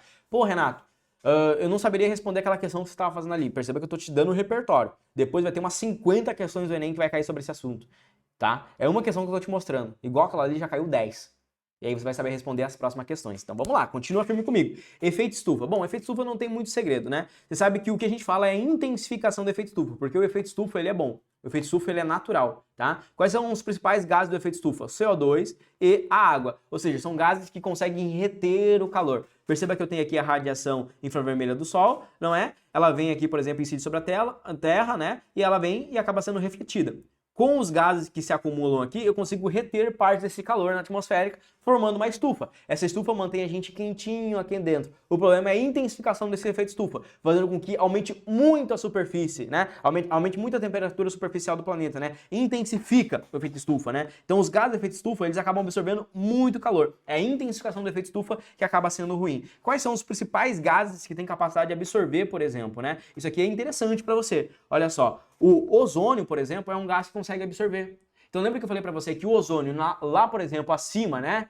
Lá, por exemplo, na estratosfera, por exemplo, né? Ele consegue, por exemplo, né? Se manter ali como um filtro. Agora, quando o ozônio está baixo, na altura que os aviões acabam voando ali, por exemplo, aqui, né, quando ele está mais próximo, ele acaba intensificando o efeito estufa. Ele acaba absorvendo, por exemplo, ele acaba atuando, por exemplo, como um gás que intensifica o efeito estufa. Então, dependendo da posição que ele está, ele pode ser ruim ou ele pode ser bom. Esse é um ponto importante.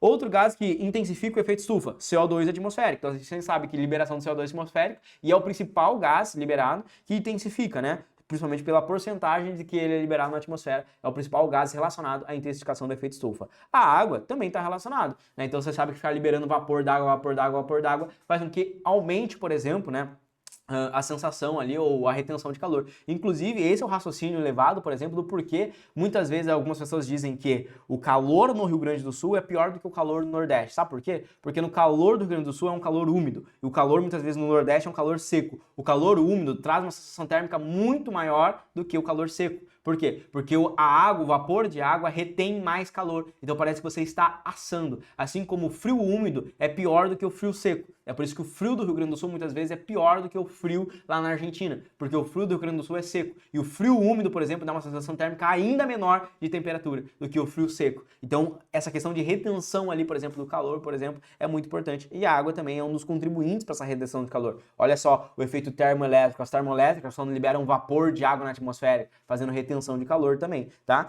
Agora, olha só o metano aqui, o CH4, relacionado ao água. Também está relacionado à questão da intensificação do efeito estufa, né? Outros gases poluentes que também têm uma alta capacidade de absorver, né? O óxido de nitrogênio, né? N2O, CFCs também, né? Tá relacionado aqui, mas são gases que são menos colocados na atmosfera, né? A gente libera menos desses gases na atmosfera, então eles acabam sendo menos importantes, assim, para a questão da intensificação. Os gases mais importantes para a intensificação do efeito estufa é o metano, um dos principais sendo liberados. Então o metano é um dos principais que vai intensificar o efeito estufa, e um outro aqui é o CO2. O que acontece para intensificar aqui o efeito estufa, né? Por que esses gases eles conseguem acabar absorvendo mais energia, né? Acaba que o carbono ele tem essa geometria molecular, ligado ao oxigênio, uma geometria plana aqui, não é?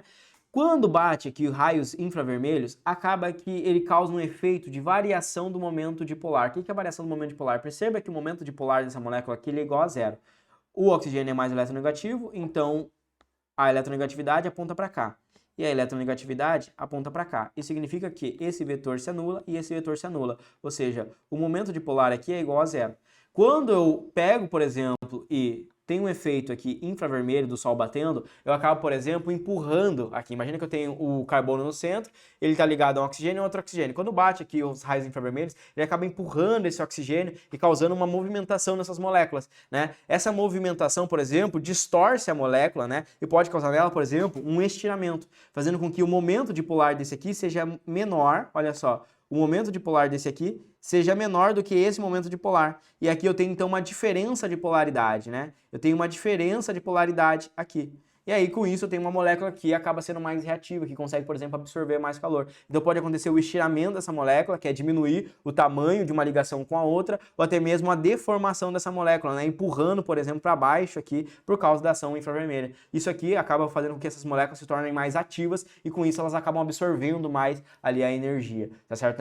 Absorvendo mais calor. Isso aqui é uma explicação, né, química de como que é intensificado o efeito estufa. Bom, a intensificação do efeito estufa também pode estar relacionado, falando aqui agora também já de CO2 e outros gases poluentes, com o smog. O que é o smog? O smog vem da palavra smoke, tá? De fumaça ali com fog, ou seja, fumaça mais neblina. A junção de fumaça mais neblina vai formar pra gente o smog. Você vê isso em geografia. Aqui na química, vamos falar do smog fotoquímico. O que vai acontecer? Em principais regiões onde ocorre muito poluente, por exemplo, lembra do poluente do carro lá que eu falei, em alta temperatura, a gente libera lá o NO, por exemplo, né? E muita energia interna, por exemplo, do motor do carro, libera, por exemplo, o NO. Esse NO vai formar lá pra gente o NO2 mais o O2, que em contato com a luz, por exemplo, forma o óxido de nitrogênio e ozônio. Aí você vai falar assim, Renato, mas o ozônio não é bom? Não protege a camada de ozônio, meu amigo? A camada de ozônio é lá em cima, tá? Quando tu libera ozônio nessa camada aqui superficial, ele acaba sendo um poluente tóxico. Isso aqui, quando você respira, tá? É tóxico você ficar respirando ozônio, tá? Você respira O2, não ozônio. Então a gente forma uma neblina, uma fumaça tóxica aqui. Por isso que em regiões onde a gente tem esse smog fotoquímico, é recomendável que você use máscara, é recomendável até mesmo que você não saia de casa. Existe, por exemplo, algumas regiões, algumas cidades, por exemplo, que tem indicadores poluentes, que indica, por exemplo, como é que tá o grau ali de poluição, para saber se as pessoas podem sair de casa eficaz ou não. Inclusive, cidades brasileiras também. São Paulo, por exemplo, tem alguns desses indicadores. São algumas cidades onde tem indicadores péssimos, onde que é colocado ali que as pessoas não deveriam viver naquela região ali, por causa da quantidade de poluição que acontece ali. A formação desse smog, essa neblina aqui, ela acontece principalmente por causa da inversão térmica. Então, a inversão térmica explica a formação do smog. Como assim? Na inversão térmica, a gente vai ter corrente de convecção. Significa que o ar frio desce e o ar quente sobe. Esse aqui é o efeito natural. A inversão térmica, ela é natural, ela é boa. Por isso que a gente coloca o ar-condicionado lá em cima, para quando sair o ar frio, descer e o ar quente sobe. E aí resfria o ambiente, não é? Esse aqui é a mesma explicação do porquê que o balão de ar quente sobe. O balão de ar quente sobe porque o ar quente ele tem que subir, ok? A inversão térmica, né, nas condições normais, o que aconteceria? Eu teria, nas condições normais, o ar frio lá em cima, o ar quente aqui embaixo. Então, nas condições normais, conforme eu libero aqui, por exemplo, poluentes que costumam ser quentes, né? Pensa o motor do carro ali liberando a combustão, esse ar quente vai subir e o ar frio vai descer. Então, na inversão térmica, os poluentes vão subindo, vão indo embora, tá certo? Claro, vão se acumular lá na superfície do planeta e o ar frio vai descendo, né? Um ar já renovado, vamos dizer aqui. Na inversão térmica, por exemplo, o que vai acontecer? Geralmente, por algum fenômeno atmosférico, a gente vai ter, por exemplo, uma camada de ar fria, tá? Olha só, a gente vai ter uma camada de ar fria passando aqui embaixo. Era para ter ar frio apenas lá em cima. Só que aí pode vir, por exemplo, uma frente fria, principalmente agora no inverno, aqui no Rio Grande do Sul acontece muito isso, em São Paulo às vezes vem uma frente fria. E essa frente fria, por exemplo, ela vem e passa aqui embaixo. Quando vem e passa essa frente fria aqui embaixo, acaba que a gente forma uma camada de ar quente e o ar quente fica preso aqui. Perceba que o ar quente ele não consegue passar para cá, porque eu tenho o ar frio, e lembra que o ar frio desce e o ar quente sobe, então o ar quente ele só sobe, ele não consegue passar para cá por causa da densidade dele, então ele fica preso aqui, e eu tenho o ar frio aqui também que não consegue mais descer, tá? Por quê? Porque o ar quente está subindo, ó, o ar frio está descendo, o ar quente está subindo, o ar frio está descendo, o ar quente está subindo, e aí a gente cria uma camada aqui de ar quente que fica preso. Essa camada de ar quente faz com que a gente prenda a poluição aqui dentro. Por quê? Porque conforme eu vou liberando a poluição aqui, acaba que essa poluição ela não consegue, pessoal, passar para cá. A poluição ela não consegue por causa do ar quente que está aqui. Essa massa de ar quente que for formada aqui, ela acaba impedindo os poluentes de passar e ir embora.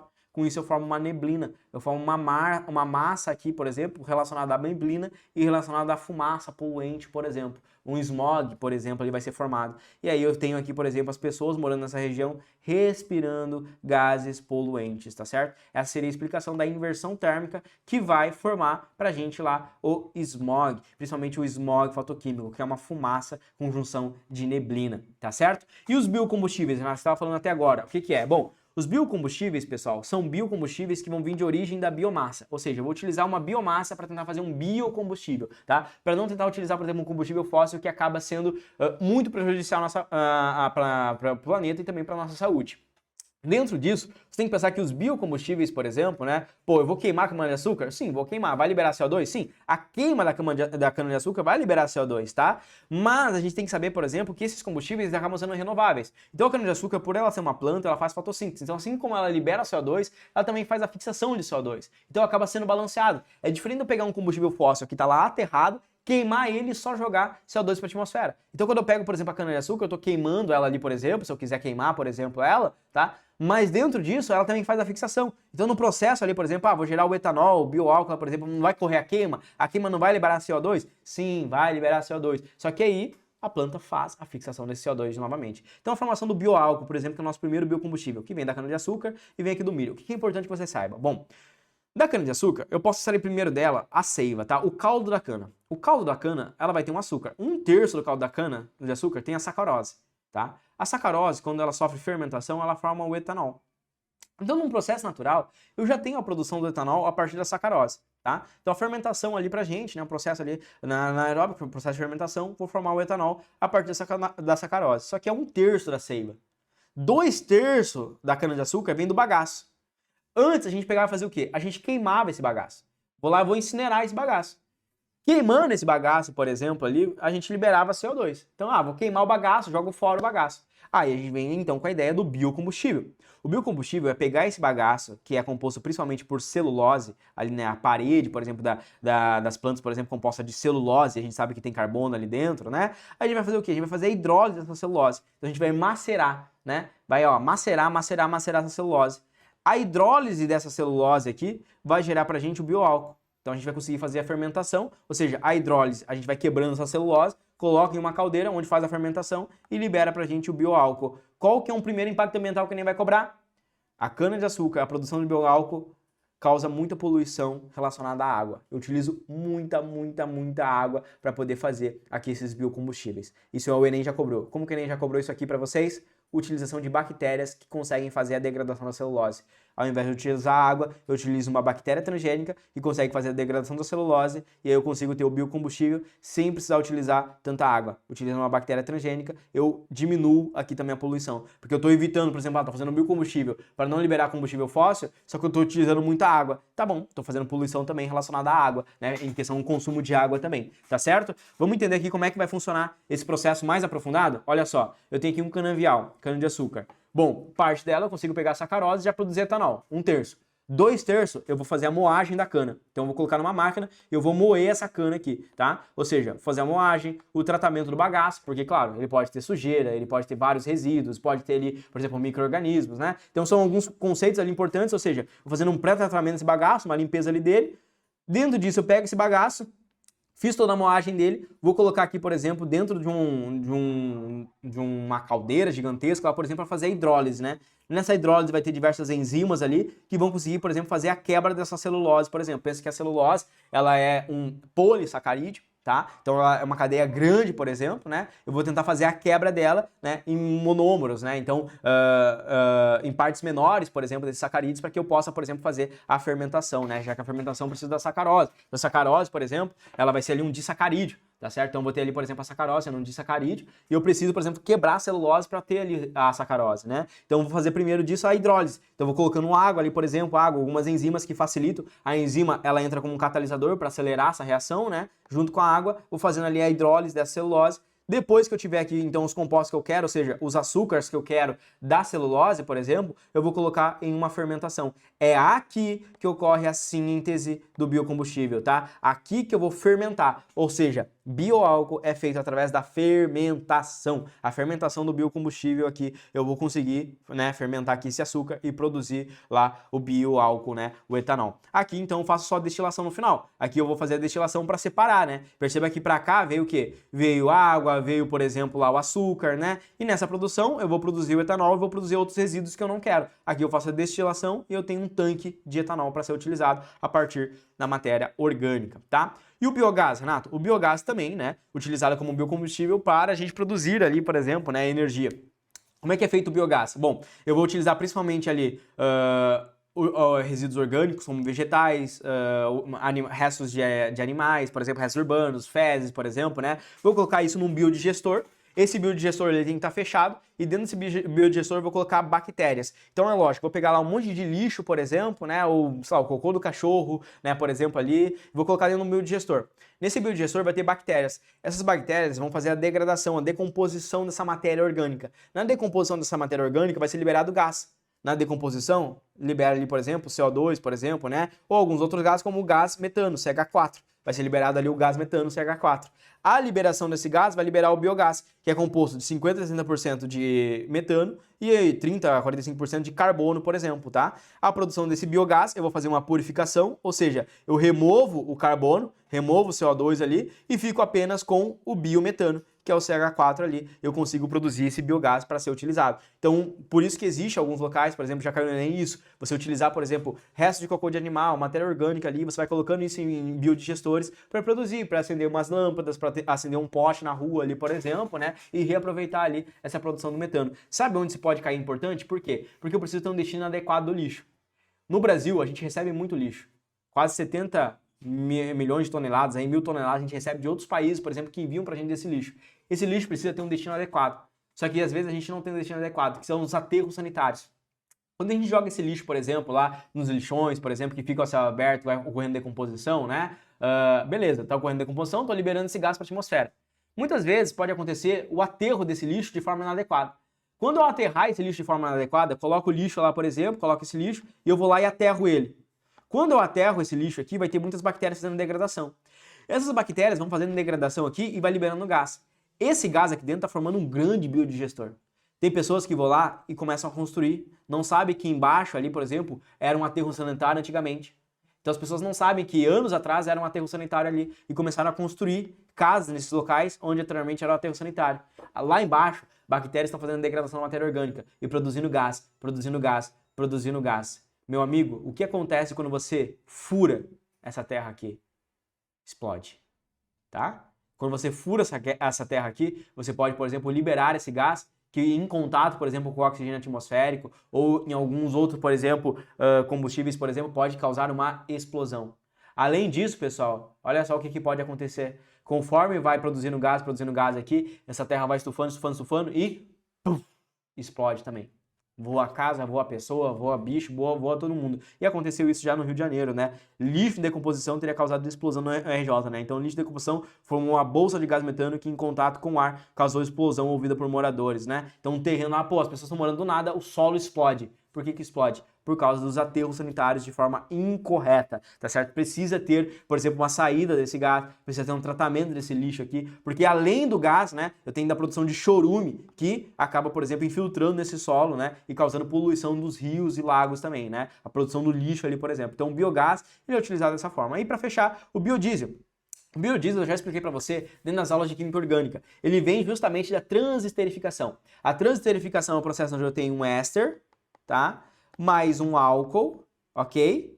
E o processo de transesterificação é simplesmente fazer uma reação química aqui, né? Uma reação química onde eu vou produzir um éster de cadeia longa, tá? E um álcool menor, tá? Ou seja, imagina aqui que eu tenho um etanol que está ligado a 2 carbonos. E eu tenho um éster aqui, por exemplo, que tem lá 3 carbonos, por exemplo, né? Aí eu vou formar um éster agora com 4 carbonos, tá? E um álcool que tem apenas 1 carbono. Esse é o processo de transesterificação, tá? E aí, para isso, olha só, o que a gente vai utilizar? Metanol e hidróxido de sódio. Primeiro eu vou usar o metanol para fazer um processo de hidratação lá, por exemplo, né, um processo de troca. Depois vou usar o hidróxido de sódio ali, por exemplo, né, para fazer a última reação. Então, nesse processo ali, por exemplo, a gente tem lá os triglicerídeos, né? Lembra do composto? Eu tenho C ligado a um C, ligado a um O, ligado a um O, ligado a um R, um aqui, por exemplo, né? Tudo mais, aí eu vou ter aqui, ó, cadeia longa, cadeia, tudo isso aqui tá ligado a um C, ligado a um O, ligado a um R. Aqui, por exemplo, ó, isso aqui é a formação dos triglicerídeos, por exemplo, que a gente vai ter aqui, né? Ligado a um R aqui, por exemplo, né? Aqui vou ter, ó, ligado aqui, por exemplo, tal. Beleza. Vou colocar isso aqui ligado, por exemplo, a um álcool, por exemplo, né? Então, 3, por exemplo, aqui. Aí eu coloco lá, por exemplo, um C, coloco aqui, por exemplo, um H, ligado aqui, por exemplo, a um C, H3 aqui, por exemplo, tá? Um metanol. Ó, tô utilizando o metanol. O que vai acontecer? No lugar desse radical lá, por exemplo, né? Eu vou colocar a hidroxila, tá? Né? E aí, no lugar desse aqui, eu vou colocar o CH3. Então, o que eu vou formar aqui? No final, eu vou formar um triglicerol lá, por exemplo, ligado a um OH, tá? Vou formando lá os triglicerols, por exemplo, né? Vou formando lá, por exemplo, OH. E vou formar, por exemplo, lá, né, os ésteres de cadeia longa, né? Então, começa a formar os ésteres de cadeia longa, né? Lembra lá, começa a formar os ésteres de cadeia longa. Show de bola? Aí começa a formar vários ésteres de cadeia longa. Então isso aqui é a formação do biodiesel, né? Mas isso aqui a gente explica muito mais, né? Nem cobra muito mais a formação do biodiesel em reações orgânicas, reação de transesterificação. Aí é só você saber, por exemplo, que a origem do biodiesel ele envolve óleos, tá? Então quais óleos posso utilizar? Óleo vegetal, né? Óleo de palma, óleo de milho, por exemplo, né? Então os melhores, por exemplo, óleos, por exemplo, que eu posso utilizar são aqueles que não possuem insaturações, ou seja, são aqueles que são apenas de cadeia simples, né? Então a gente sabe que ácido graxo possui mais de 10 carbonos em sua composição. Ácido graxo, tá? Possui mais de 10 carbonos em sua composição. Então aqueles que têm cadeia sem saturação são os melhores. Aqueles que possuem, por exemplo, ligação dupla, por exemplo, acabam sendo um pouquinho ruins, assim, para o uso, né? Show de bola? Olha como o Enem cobra. 118. Qual etapa ocorre a síntese desse combustível? A figura apresenta cana-de-açúcar, perguntou aonde ocorre a obtenção do etanol.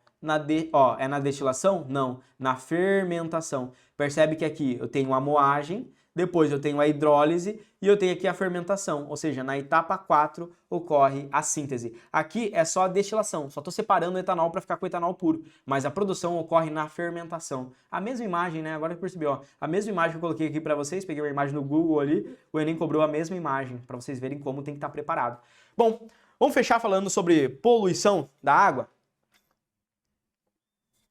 Um aulão, tá? Isso aqui é um aulão para você, tá? Vamos falar sobre água aqui, tratamento de água e tratamento de esgoto, como que o Enem vai cobrar, tá? Bom, a primeira coisa que o Enem pode cobrar sobre a água é o processo de dessalinização, tá? A gente tem um desafio que é ter água potável, água que a gente pode beber, tá? Dentro disso, a água, por exemplo, potável, é aquela água que não tem um excesso de sais. Então a gente sabe, por exemplo, que a água do oceano, ela tem um excesso de sais. Então ao invés de hidratar a gente, ela vai desidratar. Por isso que beber água do mar, por exemplo, vai causar ainda mais sede e você desidrata quando entra em contato com a água do mar, tá certo? Por causa do excesso de sal. O processo que a gente pode fazer de dessalinização é tentar transformar essa água em uma água potável, por exemplo.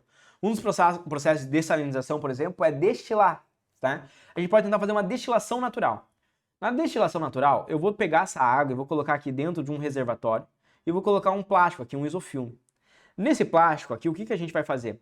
Eu vou pegar nesse plástico e vou deixar ele exposto à luz solar, então a luz solar é que ela vai bater. Nesse processo, a água ela vai evaporar, aqui eu tenho uma água salobra. Esse plástico isofilme, quando a água subir aqui, a água que está evaporando, você percebe que o sal ele vai ficar aqui, né? Ele não vai evaporar, ele vai ficar aqui sedimentado, o sal, né? No processo de evaporação, processo de separação, então, entre sólido e líquido, processo de evaporação. Então a água ela vai evaporando, vai bater nesse plástico isofilme aqui e vai condensar. Eu coloco uma canaleta, porque a água condensando ela vai escorrer e eu vou conseguir aqui, por exemplo, fazer, então, né, a destilação natural dessa água. Existe um grande desafio, isso aqui é utilizado em alguns países, por exemplo, só que não é tão eficiente assim, né? Então a gente sabe que esse processo aqui é um processo mais lento e não tão eficiente esse processo de destilação natural. A gente pode tentar fazer a destilação simples, que você já sabe, no processo de separação de mistura, que é utilizar o aquecimento. Pega a água do mar, aqueço ela, coloco lá, por exemplo, né, uma canaleta de resfriamento, o vapor de água vai entrar aqui, vai resfriar a água, ela vai condensar e eu tenho a água, então, doce sendo formada, né, que seria basicamente uma água, né, sem o excesso de sal ali. A gente sabe que consegue fazer isso em laboratório, esse processo de destilação simples, né? Não é fracionada porque não é dois líquidos. Fracionada é para separar, por exemplo, água e etanol, por exemplo, né? Aí eu uso destilação fracionada. Destilação simples é quando eu quero separar a água de um líquido, por exemplo, a água do sal, né? O NaCl. Esse processo aqui eu consigo fazer em laboratório. Tem alguns locais que é feito esse processo de destilação simples em escala um pouco mais industrial, que a gente diz, né? Só que é um processo muito custoso. Então, o último processo que a gente pode usar aqui, geralmente, que pode aparecer e é utilizado por alguns países, inclusive no Brasil, por exemplo, Fernando de Noronha utiliza isso aqui para ter um pouco de água potável, é o processo de osmose reversa. Então, o que acontece? A gente vai pegar, por exemplo, a água do oceano e vai colocar uma membrana aqui que é semipermeável. Aqui dentro a gente vai colocar, então, um local, por exemplo, onde eu coloco muita pressão. No processo de osmose reversa, o objetivo é que a água vá, na osmose natural, ela vá do meio menos concentrado para o meio mais concentrado, né? Para dissolver. Na osmose reversa, eu vou forçar a água a ir do meio mais concentrado para o meio menos concentrado.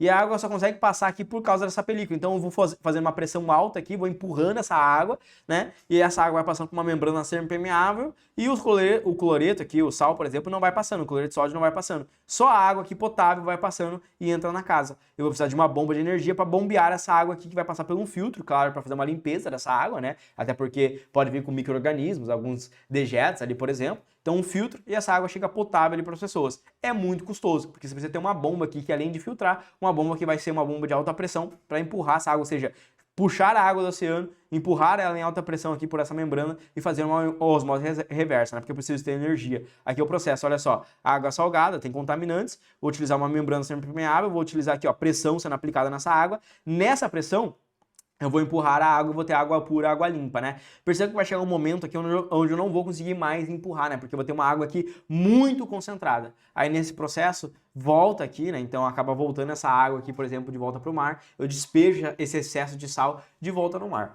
Diz que tem uma certa poluição, né? Porque você devolver para o mar de volta, né? Jogar de volta o sal para o mar, você também está elevando a concentração e você elevaria demais a concentração para aqueles organismos que vivem ali, no caso dos peixes, né?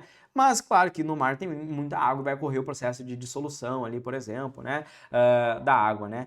Então esse é um processo que pode ser utilizado, é utilizado em alguns países, por exemplo, o Oriente Médio, por exemplo, lá, né? A gente sabe, por exemplo, que a gente tem lá o mar, até fugiu o nome agora, para mim, né, o nome, não lembro se é o Mar Morto, por exemplo, mas aquele mar, por exemplo, que a densidade, né, é muito alta, por exemplo, a gente sabe, por exemplo, que as pessoas flutuam por causa da quantidade de sal que tem naquele mar, né? Então o pessoal faz esse processo de osmose reversa ali, na dessalinização desse mar ali, por exemplo, né? Um dos exemplos dos mares que a gente vai ter ali que é utilizado, né?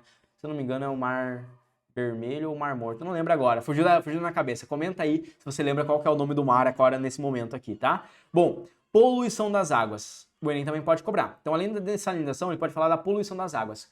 Quais tipos de poluição a gente pode ter? A primeira delas é pelo esgoto. Teoricamente, nós teríamos dois tipos de esgoto. O primeiro esgoto primário é aquele da pia. No esgoto primário, vai ter ali sabão, detergente, né?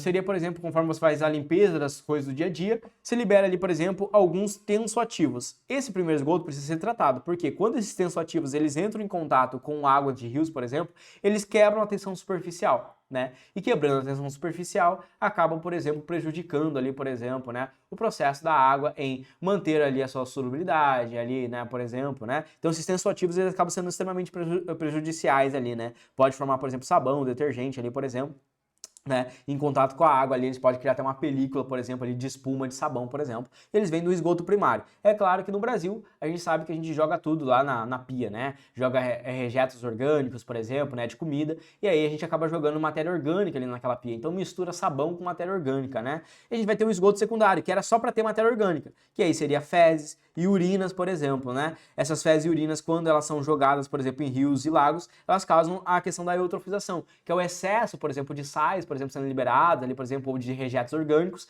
e aí com isso quem se aproveita são as algas, que se aproveitam desses materiais orgânicos para crescer, então ocorre um excesso de crescimento de algas que vão retirar o oxigênio daquele rio e causa o processo de eutrofização, tá? Então um excesso, por exemplo, de rejetos orgânicos causa a eutrofização de rios e lagos, né? Claro que além desses rejetos orgânicos ocorre também o despejo, muitas vezes, né, de alguns resíduos, né, de algumas coisas que não são muito degradáveis, né? Então tem pessoas que jogam, por exemplo, lá no vaso, né, jogam plástico, camisinha, ou qualquer outro tipo de plástico que as pessoas jogam, e isso vai, né, lá para os rios e não é degradado. E isso entra na ideia dos polímeros, microplásticos que são jogados, e também entram no quesito de poluição, que é o lixo. O lixo, pessoal, quando ele entra, por exemplo, na água, né, quando ele é despejado em rios e lagos, a gente sabe que despeja muitos lixos nos rios e lagos, a gente forma as famosas ilhas de plásticos, por exemplo, né? O plástico demora muito tempo a ser biodegradável. Então, o plástico em rios e lagos vai formar, por exemplo, o processo onde eu vou formar ilhas, por exemplo, de lixo nos oceanos, e também a questão dos microplásticos, pois os peixes, por exemplo, acabam, por exemplo, comendo esses microplásticos e levam eles à morte, por exemplo, né? Um outro problema do lixo é a questão, por exemplo, do descarte inadequado. Então, da mesma forma que o lixão, ele pode produzir o gás que vai causar explosão lá, por exemplo, ou aquela poluição que libera para a atmosfera, o gás metano, ele acaba, por exemplo, produzindo chorume. Então, essa degradação daquele lixo ali, por exemplo, da matéria orgânica, se eu não fizer um aterro sanitário adequado, se eu não conseguir fazer um bom aterro sanitário, colocar uma lona lá, por exemplo, né? E aí, de acordo com esse lixo, eu tenho que fazer uma canalização para tirar esse chorume que está sendo produzido da degradação dessa matéria orgânica. Esse chorume, ele vai impregnar e entrar para dentro do solo. Quando ele entra para dentro do solo, ele pode ir até os lençóis freáticos. E aí, esse chorume, por exemplo, ele acaba, por exemplo, produzindo ali, por exemplo, um resíduo tóxico que vai acabar poluindo os rios e os lagos e principalmente os lençóis freáticos, né?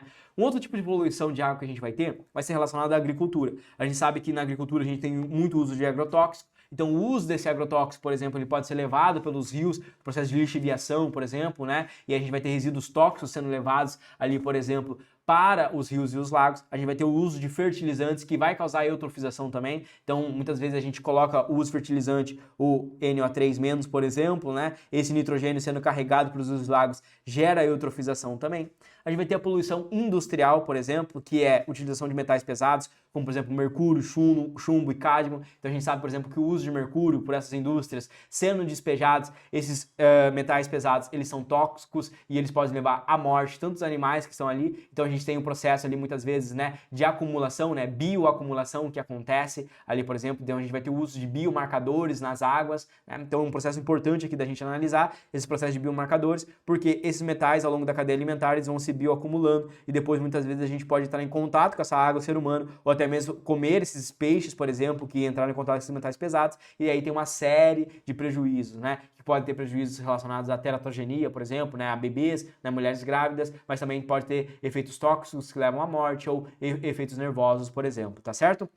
Além disso, a gente tem a poluição térmica, né? Que eu já expliquei para você que é a poluição muitas vezes usada lá em usinas hidrelétricas, né? Em usinas termoelétricas, por exemplo, usina nuclear, que é o processo de resfriamento. A gente usa uma água fria, devolve a água quente, isso diminui a solubilidade de oxigênio, tá certo? Quais são os tipos de águas que podem aparecer na sua prova, tá? Nós temos a água pura e a água destilada. Água pura ou barra destilada é a água que tem somente água, né? Ou seja, a água que não tem nada a mais nela ali, a água que a gente pode, por exemplo, né, muitas vezes tentar tomar ela, mas ela não será tão boa. Por quê? Porque a água ideal, a água potável, a água própria para consumo, que a gente diz, ela precisa ter alguns minerais essenciais, tá certo? Então a água pura ou a água destilada, muitas vezes, é utilizada mais para limpeza, tá certo? Ela não é uma água tão potável assim, porque a água precisa ter alguns minerais ali, por exemplo, tá? A água pura, a água destilada, muitas vezes é utilizada mais para limpeza, tá certo? Bom, a água potável é a água própria para consumo, assim como a água mineral. A diferença é que a água mineral, ela vem de fontes naturais. E eu posso ter uma água que é adicionada de sais, ou seja, muitas vezes eu posso potabilizar essa água. Imagine que eu pego então naquele processo de dessalinização que eu estava falando para vocês, ou no tratamento de água, eu posso tentar deixar essa água potável. Então essa água eu não estou retirando ela lá, por exemplo, né, de um poço artesiano, por exemplo, né, de uma fonte mineral, né? Então eu estou fazendo um tratamento dessa água para ela ficar própria para consumo, tirando todos os rejeitos, né? Eu vou explicar já para vocês como é que funciona o tratamento de água, e eu posso adicionar sais para deixar essa água enriquecida, para que ela seja ideal ali, né? Para que ela supra todas as necessidades que a gente precisa ter, né? Então você vê que no tratamento de água, inclusive, a gente adiciona alguns sais, por exemplo, nela. A água mineral, ela é de fonte totalmente mineral, ou seja, direto ali da rocha, ali, por exemplo, tomando ela já tem tudo que a gente precisa para tomar. Ela já é uma água ali, por exemplo, ideal para consumo. A gente vai ter a água salobra. Salobra significa uma água que é com elevado teor de sal, principalmente as águas dos oceanos. Então ela tem um elevado teor de sal, ela não é própria para consumo, porque ela causa desidratação, tá certo?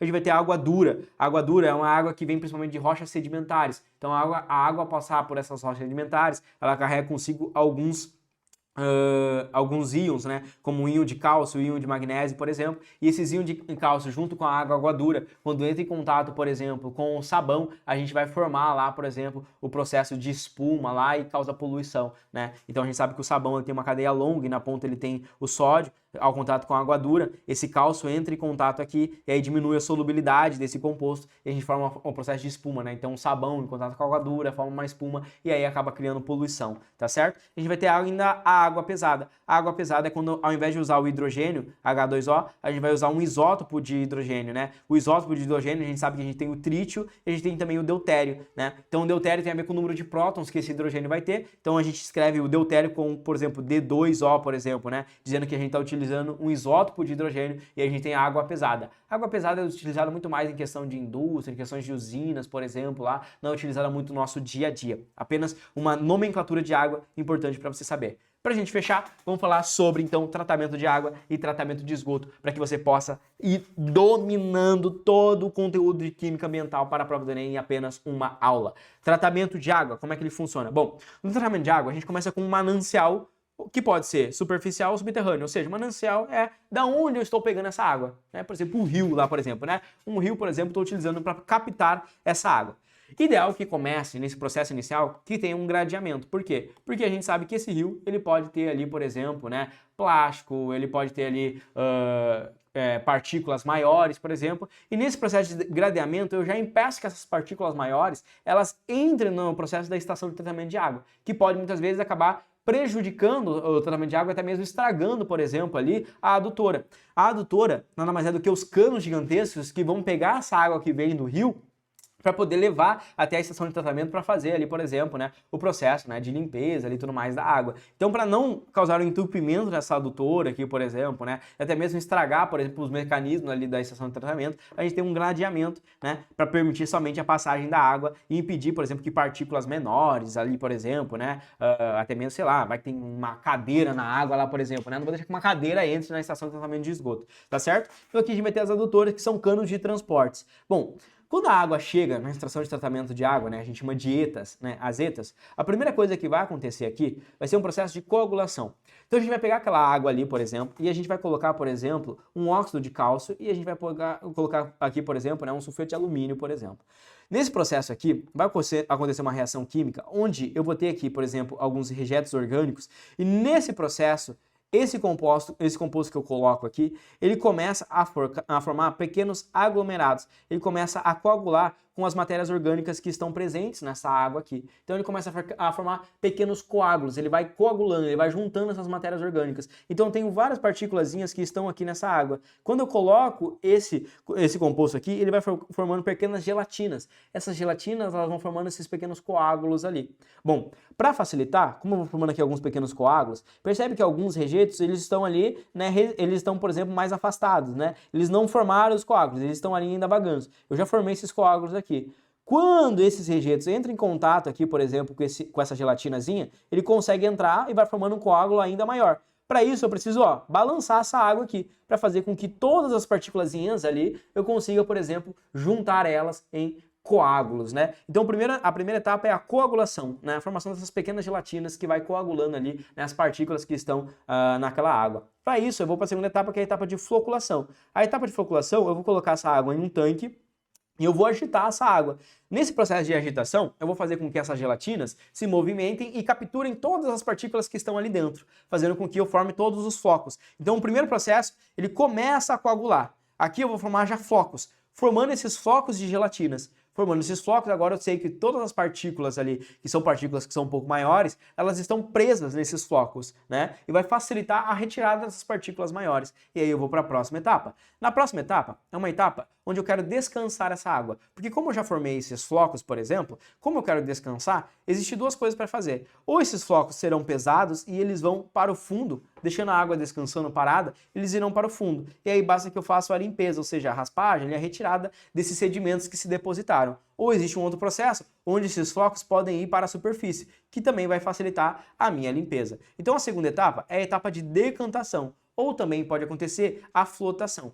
Na etapa de decantação, aqueles flocos ali que eu tenho maiores, eles vão se decantar. E aí eu consigo, por exemplo, fazer a limpeza, ir lá e retirar esses flocos aqui, por exemplo. Ou eu posso, por exemplo, adicionar bolhas de ar. Adicionando essas bolhas de ar ali naqueles flocos, eu vou diminuir a densidade deles, fazendo com que esses flocos flutuem. Com esses flocos flutuando, eu vou conseguir, por exemplo, fazer o material ali flutuar e vou conseguir ir lá e capturar esses grandes flocos e fazer a retirada desses grandes dejetos. Então perceba que aqui eu tenho partículas que são maiores. Aqui eu estou trabalhando com a retirada de partículas maiores, tá? Quando eu faço essa reação aqui, é um ponto muito importante. Quando eu faço a primeira reação aqui com o alumínio, né, e o enxofre ali, por exemplo, eu vou deixar essa água aqui, eu vou diminuir o pH dela, tá certo? Eu vou diminuir o pH dela. Por isso que eu adiciono aqui o óxido de cálcio, para reequilibrar o pH da água, tá? Por isso que eu adiciono aqui, por exemplo, um composto de alumínio e enxofre e um composto de óxido de cálcio, para sempre manter o equilíbrio do pH da água, ok? Depois disso aqui eu vou retirando as partículas maiores, faço a floculação, faço a decantação ou a flotação com bolhas de ar,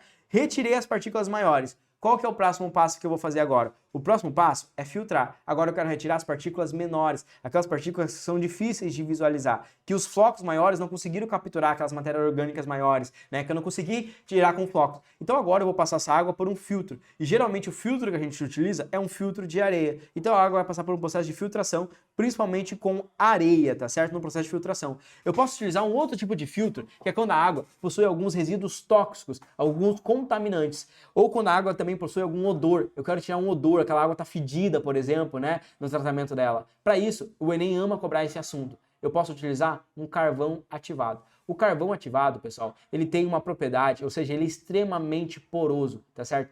Um carvão pequenininho consegue, por exemplo, absorver litros e litros e litros, milhares de litros, por exemplo, de substâncias tóxicas. Ou seja, o carvão ele tem uma propriedade que se chama adsorção, tá certo? Ele consegue adsorver ali, por exemplo, resíduos, né, o odor da água, por exemplo, né, ou até mesmo substâncias tóxicas que estão presentes ali naquela água, né? Então essa é a função do carvão ativado. Ele tem a função de adsorção e ele entra aqui nessa etapa de filtração. A gente utiliza carvão ativado até mesmo quando uma pessoa, né, um ser humano, por exemplo, ou até mesmo um animal, ele ingere, por exemplo, algum medicamento ou algum, por exemplo, veneno, algo do tipo, a gente usa o carvão ativado muitas vezes para atuar nessa etapa de adsorção e tentar absorver esse resíduo tóxico.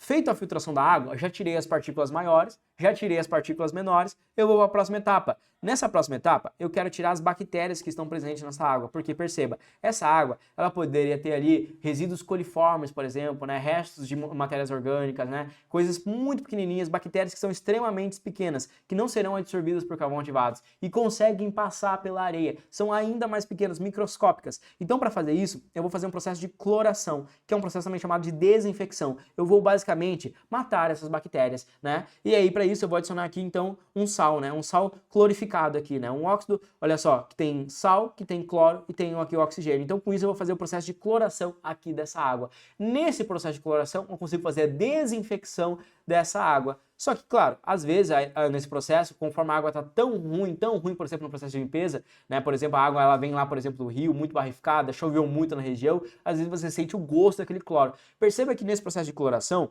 o excesso de cloro não vai ser prejudicial, tá? Ele apenas vai trazer um gosto ruim, tá? Para a tua saúde humana, por exemplo, ele traz um gosto ruim, mas ele não é prejudicial para a saúde humana. Então, por isso que muitas vezes a água, ela vai estar com um gosto maior de cloro, tá? Mas não significa que ela não está potável. Ela está potável para consumo, ela só não está gostosa, tá certo? Para fechar, a água, a gente vai fazer um processo de fluoretação. Por quê? Porque a água no formato que ela está, conforme ela vem ali, ela pode muitas vezes agredir o esmalte do nosso dente. Então, para proteger, por exemplo, o esmalte do dente, né, e principalmente criar uma maior resistência, a gente adiciona o flúor, tá certo? Então, nesse processo de fluoretação, a gente vai mudar a composição ali um pouquinho da água, para que quando a gente beba água, a gente melhore a esmaltação do nosso dente, protegendo principalmente quanto a cáries, protegendo principalmente, por exemplo, quando a gente bebe ali algumas substâncias, né, algumas bebidas que são mais ácidas, por exemplo, que podem destruir o esmalte do dente. Esse processo de fluoretação ele é muito importante para isso, para que a gente possa proteger o esmalte do dente. Trazendo um aprofundamento, lembra que eu falei para você que aqui, quando eu adiciono, por exemplo, esse composto, eu vou deixar a água um pouco mais ácida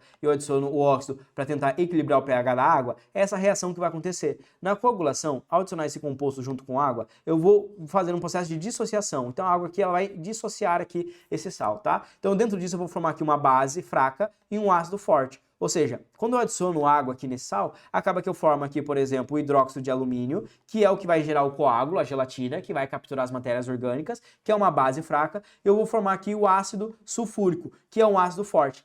Esse ácido forte, tá certo? Ele diminui o pH da água, ele é prejudicial um pouco para a saúde humana. Por isso que a gente tem que, por exemplo, né, utilizar ali algum composto para aumentar o pH dessa água. E aí que entra então o óxido de cálcio. O óxido de cálcio em contato com a água forma uma base, e essa base ela consegue corrigir o pH. Então esse hidróxido de cálcio em contato com o ácido sulfúrico corrige o pH da água. É isso que acontece no primeiro processo de coagulação. O segundo ponto muito importante são algumas alternativas à cloração. Por quê? Porque a cloração é um processo de desinfecção, mas pode acontecer de eu não ter cloro disponível para fazer desinfecção. Então eu posso utilizar outros compostos, outras substâncias para tentar matar essas bactérias. Um dos compostos é o ozônio. Lembra que eu falei que o ozônio, ele participa lá como a camada de ozônio, como um filtro, mas ele pode ser usado como um agente oxidante, como um desinfectante. Então eu posso utilizar o ozônio aqui para tentar matar essas bactérias. Outra coisa que eu posso utilizar são os raios solares, né? Num processo radicalar, por exemplo, tentando, por exemplo, utilizar os raios solares, os raios UV, por exemplo, para fazer esse processo ali, por exemplo, né, de desinfecção. Outra água que eu posso utilizar, né, outro composto, é a água oxigenada, né? Então eu posso adicionar água oxigenada ali também para tentar fazer esse processo de desinfecção, mas apenas quando eu não tenho cloro disponível, tá certo? Para fechar, a fluoretação, para você entender como que funciona o esmalte do dente. O esmalte do dente, ele vai ter ali o que a gente chama lá da hidroxiapatita, por exemplo, né? E nesse esmalte do dente, por exemplo, a gente tem aqui o hidróxido, né? Nesse hidróxido de sódio aqui, por exemplo, quando ele entra em contato, por exemplo, no processo de dissociação dele, eu vou ter aqui, vou ter a formação do íon de cálcio, vou ter aqui, por exemplo, a formação do fosfito, vou ter a formação aqui, liberação da hidroxila, ou seja, em contato com algum ácido, por exemplo, ele tem a dissociação, ele consegue se dissociar. Tá certo?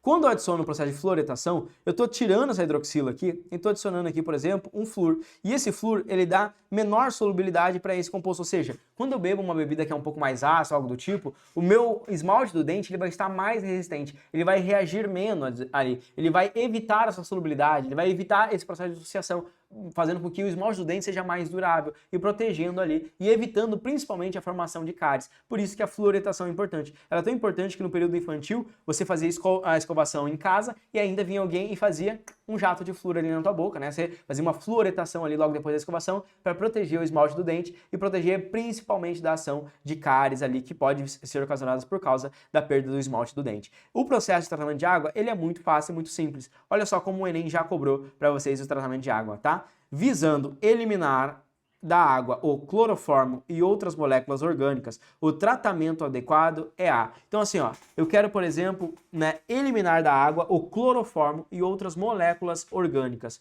Qual que é o tratamento que eu vou fazer ali da água? Pensa que no texto ele vai dizer o seguinte para você, tá? Para impedir a contaminação microbiana, suprimento de água, deve-se eliminar as emissões de efluentes e, quando necessário, tratá-lo com desinfetante. O ácido hipocloroso, produzido pela reação de cloro e água, é um dos compostos mais empregados como desinfetante. Contudo, ele não atua somente como oxidante, mas também como um ativo agente de cloração. A presença da matéria orgânica dissolvida no suprimento da água clorada pode levar à formação de cloroformo, CHCl3, e outras espécies orgânicas tóxicas. Quando eu tenho uma espécie orgânica tóxica e eu quero retirar ela da água, eu preciso fazer a adsorção dessa matéria orgânica, a adsorção. E nesse processo, para retirar, eu tenho que passar a água principalmente por um processo de filtração. E nesse processo de filtração, eu vou utilizar principalmente o carvão ativado. Ele é o principal componente, o principal uso aí dele, do carvão ativado, é no processo de adsorção para a gente poder retirar, então, esses agentes ali, por exemplo, tóxicos da água. Então, olha só, visando eliminar da água o cloroformo e outras moléculas orgânicas, o tratamento adequado é a filtração com o uso de carvão ativado. Fluoretação, pela adição de fluoreto. A fluoretação vai entrar no final do processo, muito mais no objetivo de proteger o esmalte do dente.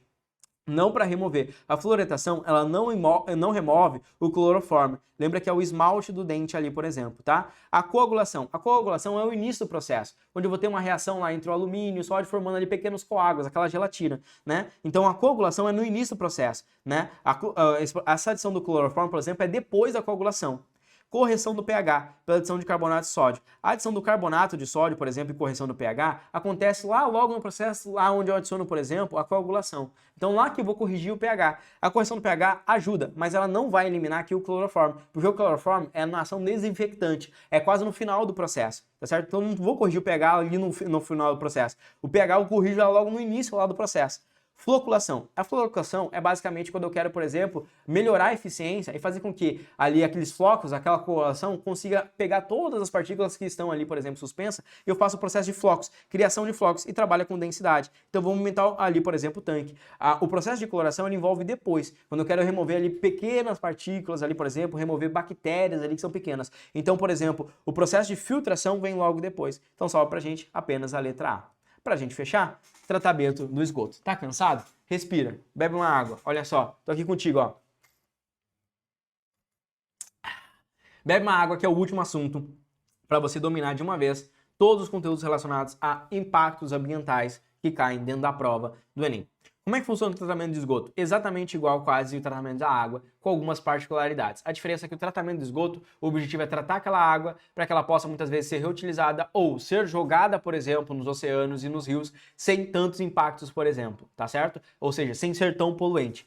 Como é que vai funcionar? A primeira etapa do tratamento de esgoto, ela começa também com um gradeamento. O objetivo é retirar objetos grandes, como fralda, papel higiênico, restos de comidas. Imagina que é o esgoto que está vindo ali. Então, de tudo é jogado, por exemplo, num vaso sanitário, tá certo? Ou no esgoto ali das pessoas, tá certo? E o objetivo é evitar entupimentos e proteger o equipamento. Então, a primeira etapa é o gradeamento do tratamento de esgoto. Qual que é a segunda etapa?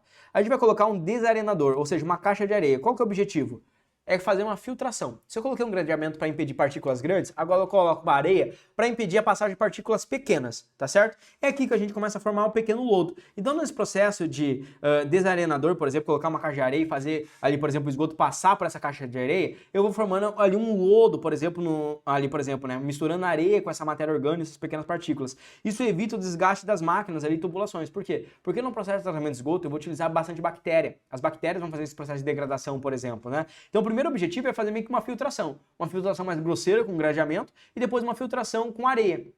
Nesse processo de filtração com areia, eu já começo a fazer algum lodo ali, por exemplo, tirando algumas partículas. E ali depois eu venho com a limpeza desse lodo ali, por exemplo, que vai se sedimentando ali na água. Bom, fiz esse primeiro processo de filtração, eu vou colocar isso num reator. O primeiro reator é um reator anaeróbico, ou seja, é um reator biológico, onde eu vou colocar bactérias anaeróbicas, bactérias que vivem sem oxigênio. Essas bactérias, elas vão fazer a decomposição da matéria orgânica. Então imagina que o esgoto ele tem muita matéria orgânica. Ele tem resíduos coliformes, né? Ele tem cocô, ele tem xixi, tem vários resíduos orgânicos ali dentro do esgoto. Então a primeira coisa que eu vou fazer vai ser a degradação dessa matéria orgânica. Inclusive, é importante você analisar o DDO, ou seja, reduzir o DDO, que é a demanda biológica de oxigênio. Significa que quanto maior o DDO, maior a quantidade de resíduo orgânico que eu tenho. Ou seja, o primeiro objetivo desse tratamento anaeróbico é reduzir o DDO. O DDO é a quantidade de oxigênio que os micro-organismos precisam para degradar a matéria. Quanto maior o DDO, maior a poluição da água. Então, uma água com um índice muito alto de DDO significa que ela tem uma demanda de oxigênio, bioquímica de oxigênio muito alta, significa que tem muita bactéria ali, tem muito resíduo orgânico ali. Uma água com baixa demanda de DDO, por exemplo, significa que é uma água que tem baixo resíduo orgânico, então as bactérias não estão atuando tanto ali, por exemplo, então a água ela já pode partir para um próximo processo. E ali o objetivo é utilizar essas bactérias para degradar essa matéria orgânica ali, tá certo? Então a gente busca reduzir o DDO para evitar o consumo de oxigênio dos rios, por exemplo, que pode depois despejar, por exemplo, né? Quando a gente despeja matéria orgânica no rio, essas bactérias elas vão fazer o processo de degradação, só que para isso elas consomem o oxigênio do rio. E aí a gente acaba causando a eutrofização dos rios também, despejando matéria orgânica. Então o objetivo de reduzir a DDO também é reduzir a quantidade de oxigênio que eu tenho nesses rios, tá certo? Então a primeira etapa é bactérias anaeróbicas reduzindo o DDO dos rios. Depois a gente tem um filtro biológico aerado. O que a gente vai fazer agora? A gente vai injetar oxigênio nesse filtro e a gente vai adicionar ainda umas bactérias que utilizam o oxigênio para continuar ainda fazendo uma degradação. Só que agora é uma degradação de outras partículas, ou seja, partículas ainda menores, partículas que bactérias agora que são aeróbicas, que utilizam oxigênio e conseguem degradar, né? Então agora a diferença da última etapa ali, que era a etapa anaeróbica, para essa aeróbica, é que eu estou utilizando bactérias diferentes,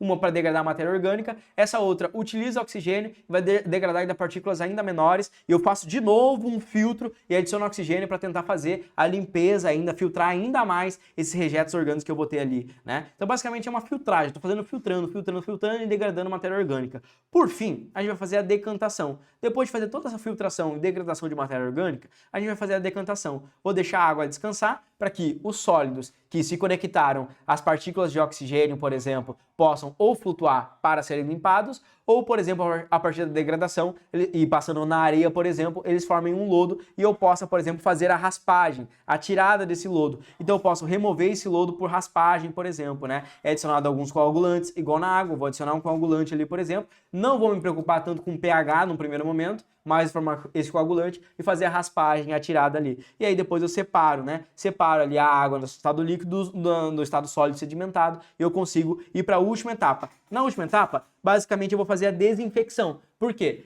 Porque eu adicionei bactéria em duas etapas. Primeiro eu adicionei bactérias anaeróbicas, depois bactérias aeróbicas. Então em todo o processo eu adicionei bactérias. Agora na última etapa, basta fazer uma desinfecção para não jogar essa água com um monte de bactérias, porque daí eu posso reaproveitar essa água. Ou seja, o objetivo agora da desinfecção é adicionar o cloro, por exemplo, né, para eliminar ali alguns micro-organismos patogênicos, né, bactérias que podem causar algumas doenças, né, e aí retornar, por exemplo, essa água, né. Ela não é uma água geralmente própria para consumo, apesar que tem como fazer essa água se tornar própria para consumo em regiões mais insalubres, vamos dizer assim, né, em regiões onde é difícil a chegada de água.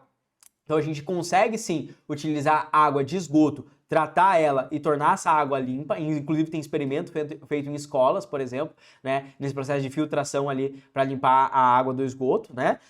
Mas o ideal mesmo é só apenas a reutilização dessa água. Então reutilizar ela, por exemplo, para lavar, sei lá, a calçada, utilizar ela de novo para voltar ali, por exemplo, para o sanitário, então para fazer, por exemplo, descarga, até mesmo para tomar banho, né? Para, por exemplo, irrigar ali, por exemplo, a agricultura, né? Na agricultura. Então a gente quer reutilizar essa água ali e muitas vezes apenas despejar ela sem contaminar tanto os rios e os lagos, né? Então é o reuso que a gente vai ter, né? Então no processo de limpeza aqui dessa água, é importante você lembrar disso. O objetivo que a gente quer fazer é o que vai ter maior impacto para o ser humano? Retirar esses resíduos coliformes que podem ter bactérias, né? Tem um cocô que tem bactéria, né? Então, além disso, a gente quer, por exemplo, né?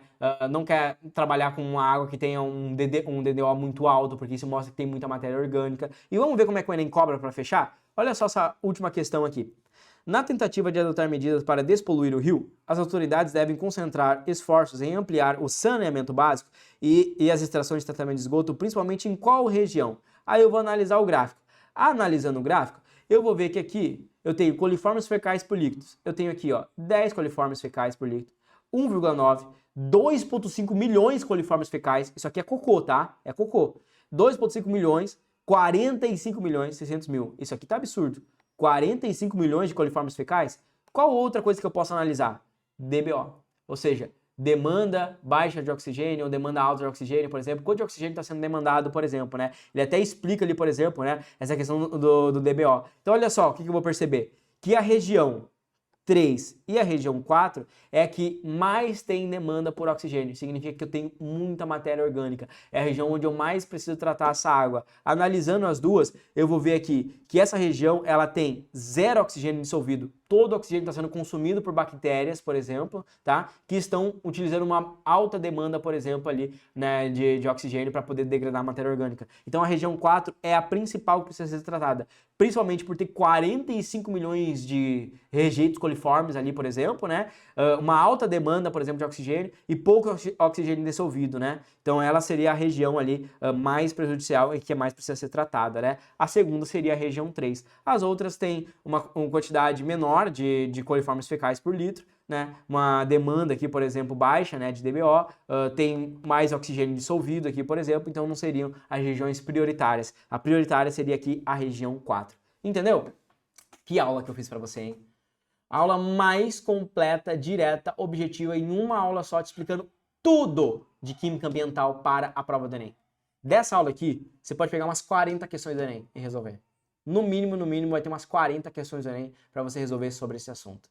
Eu tô feliz porque eu consegui te passar tudo em uma aula. É cansativo? É, mas eu consegui te passar tudo.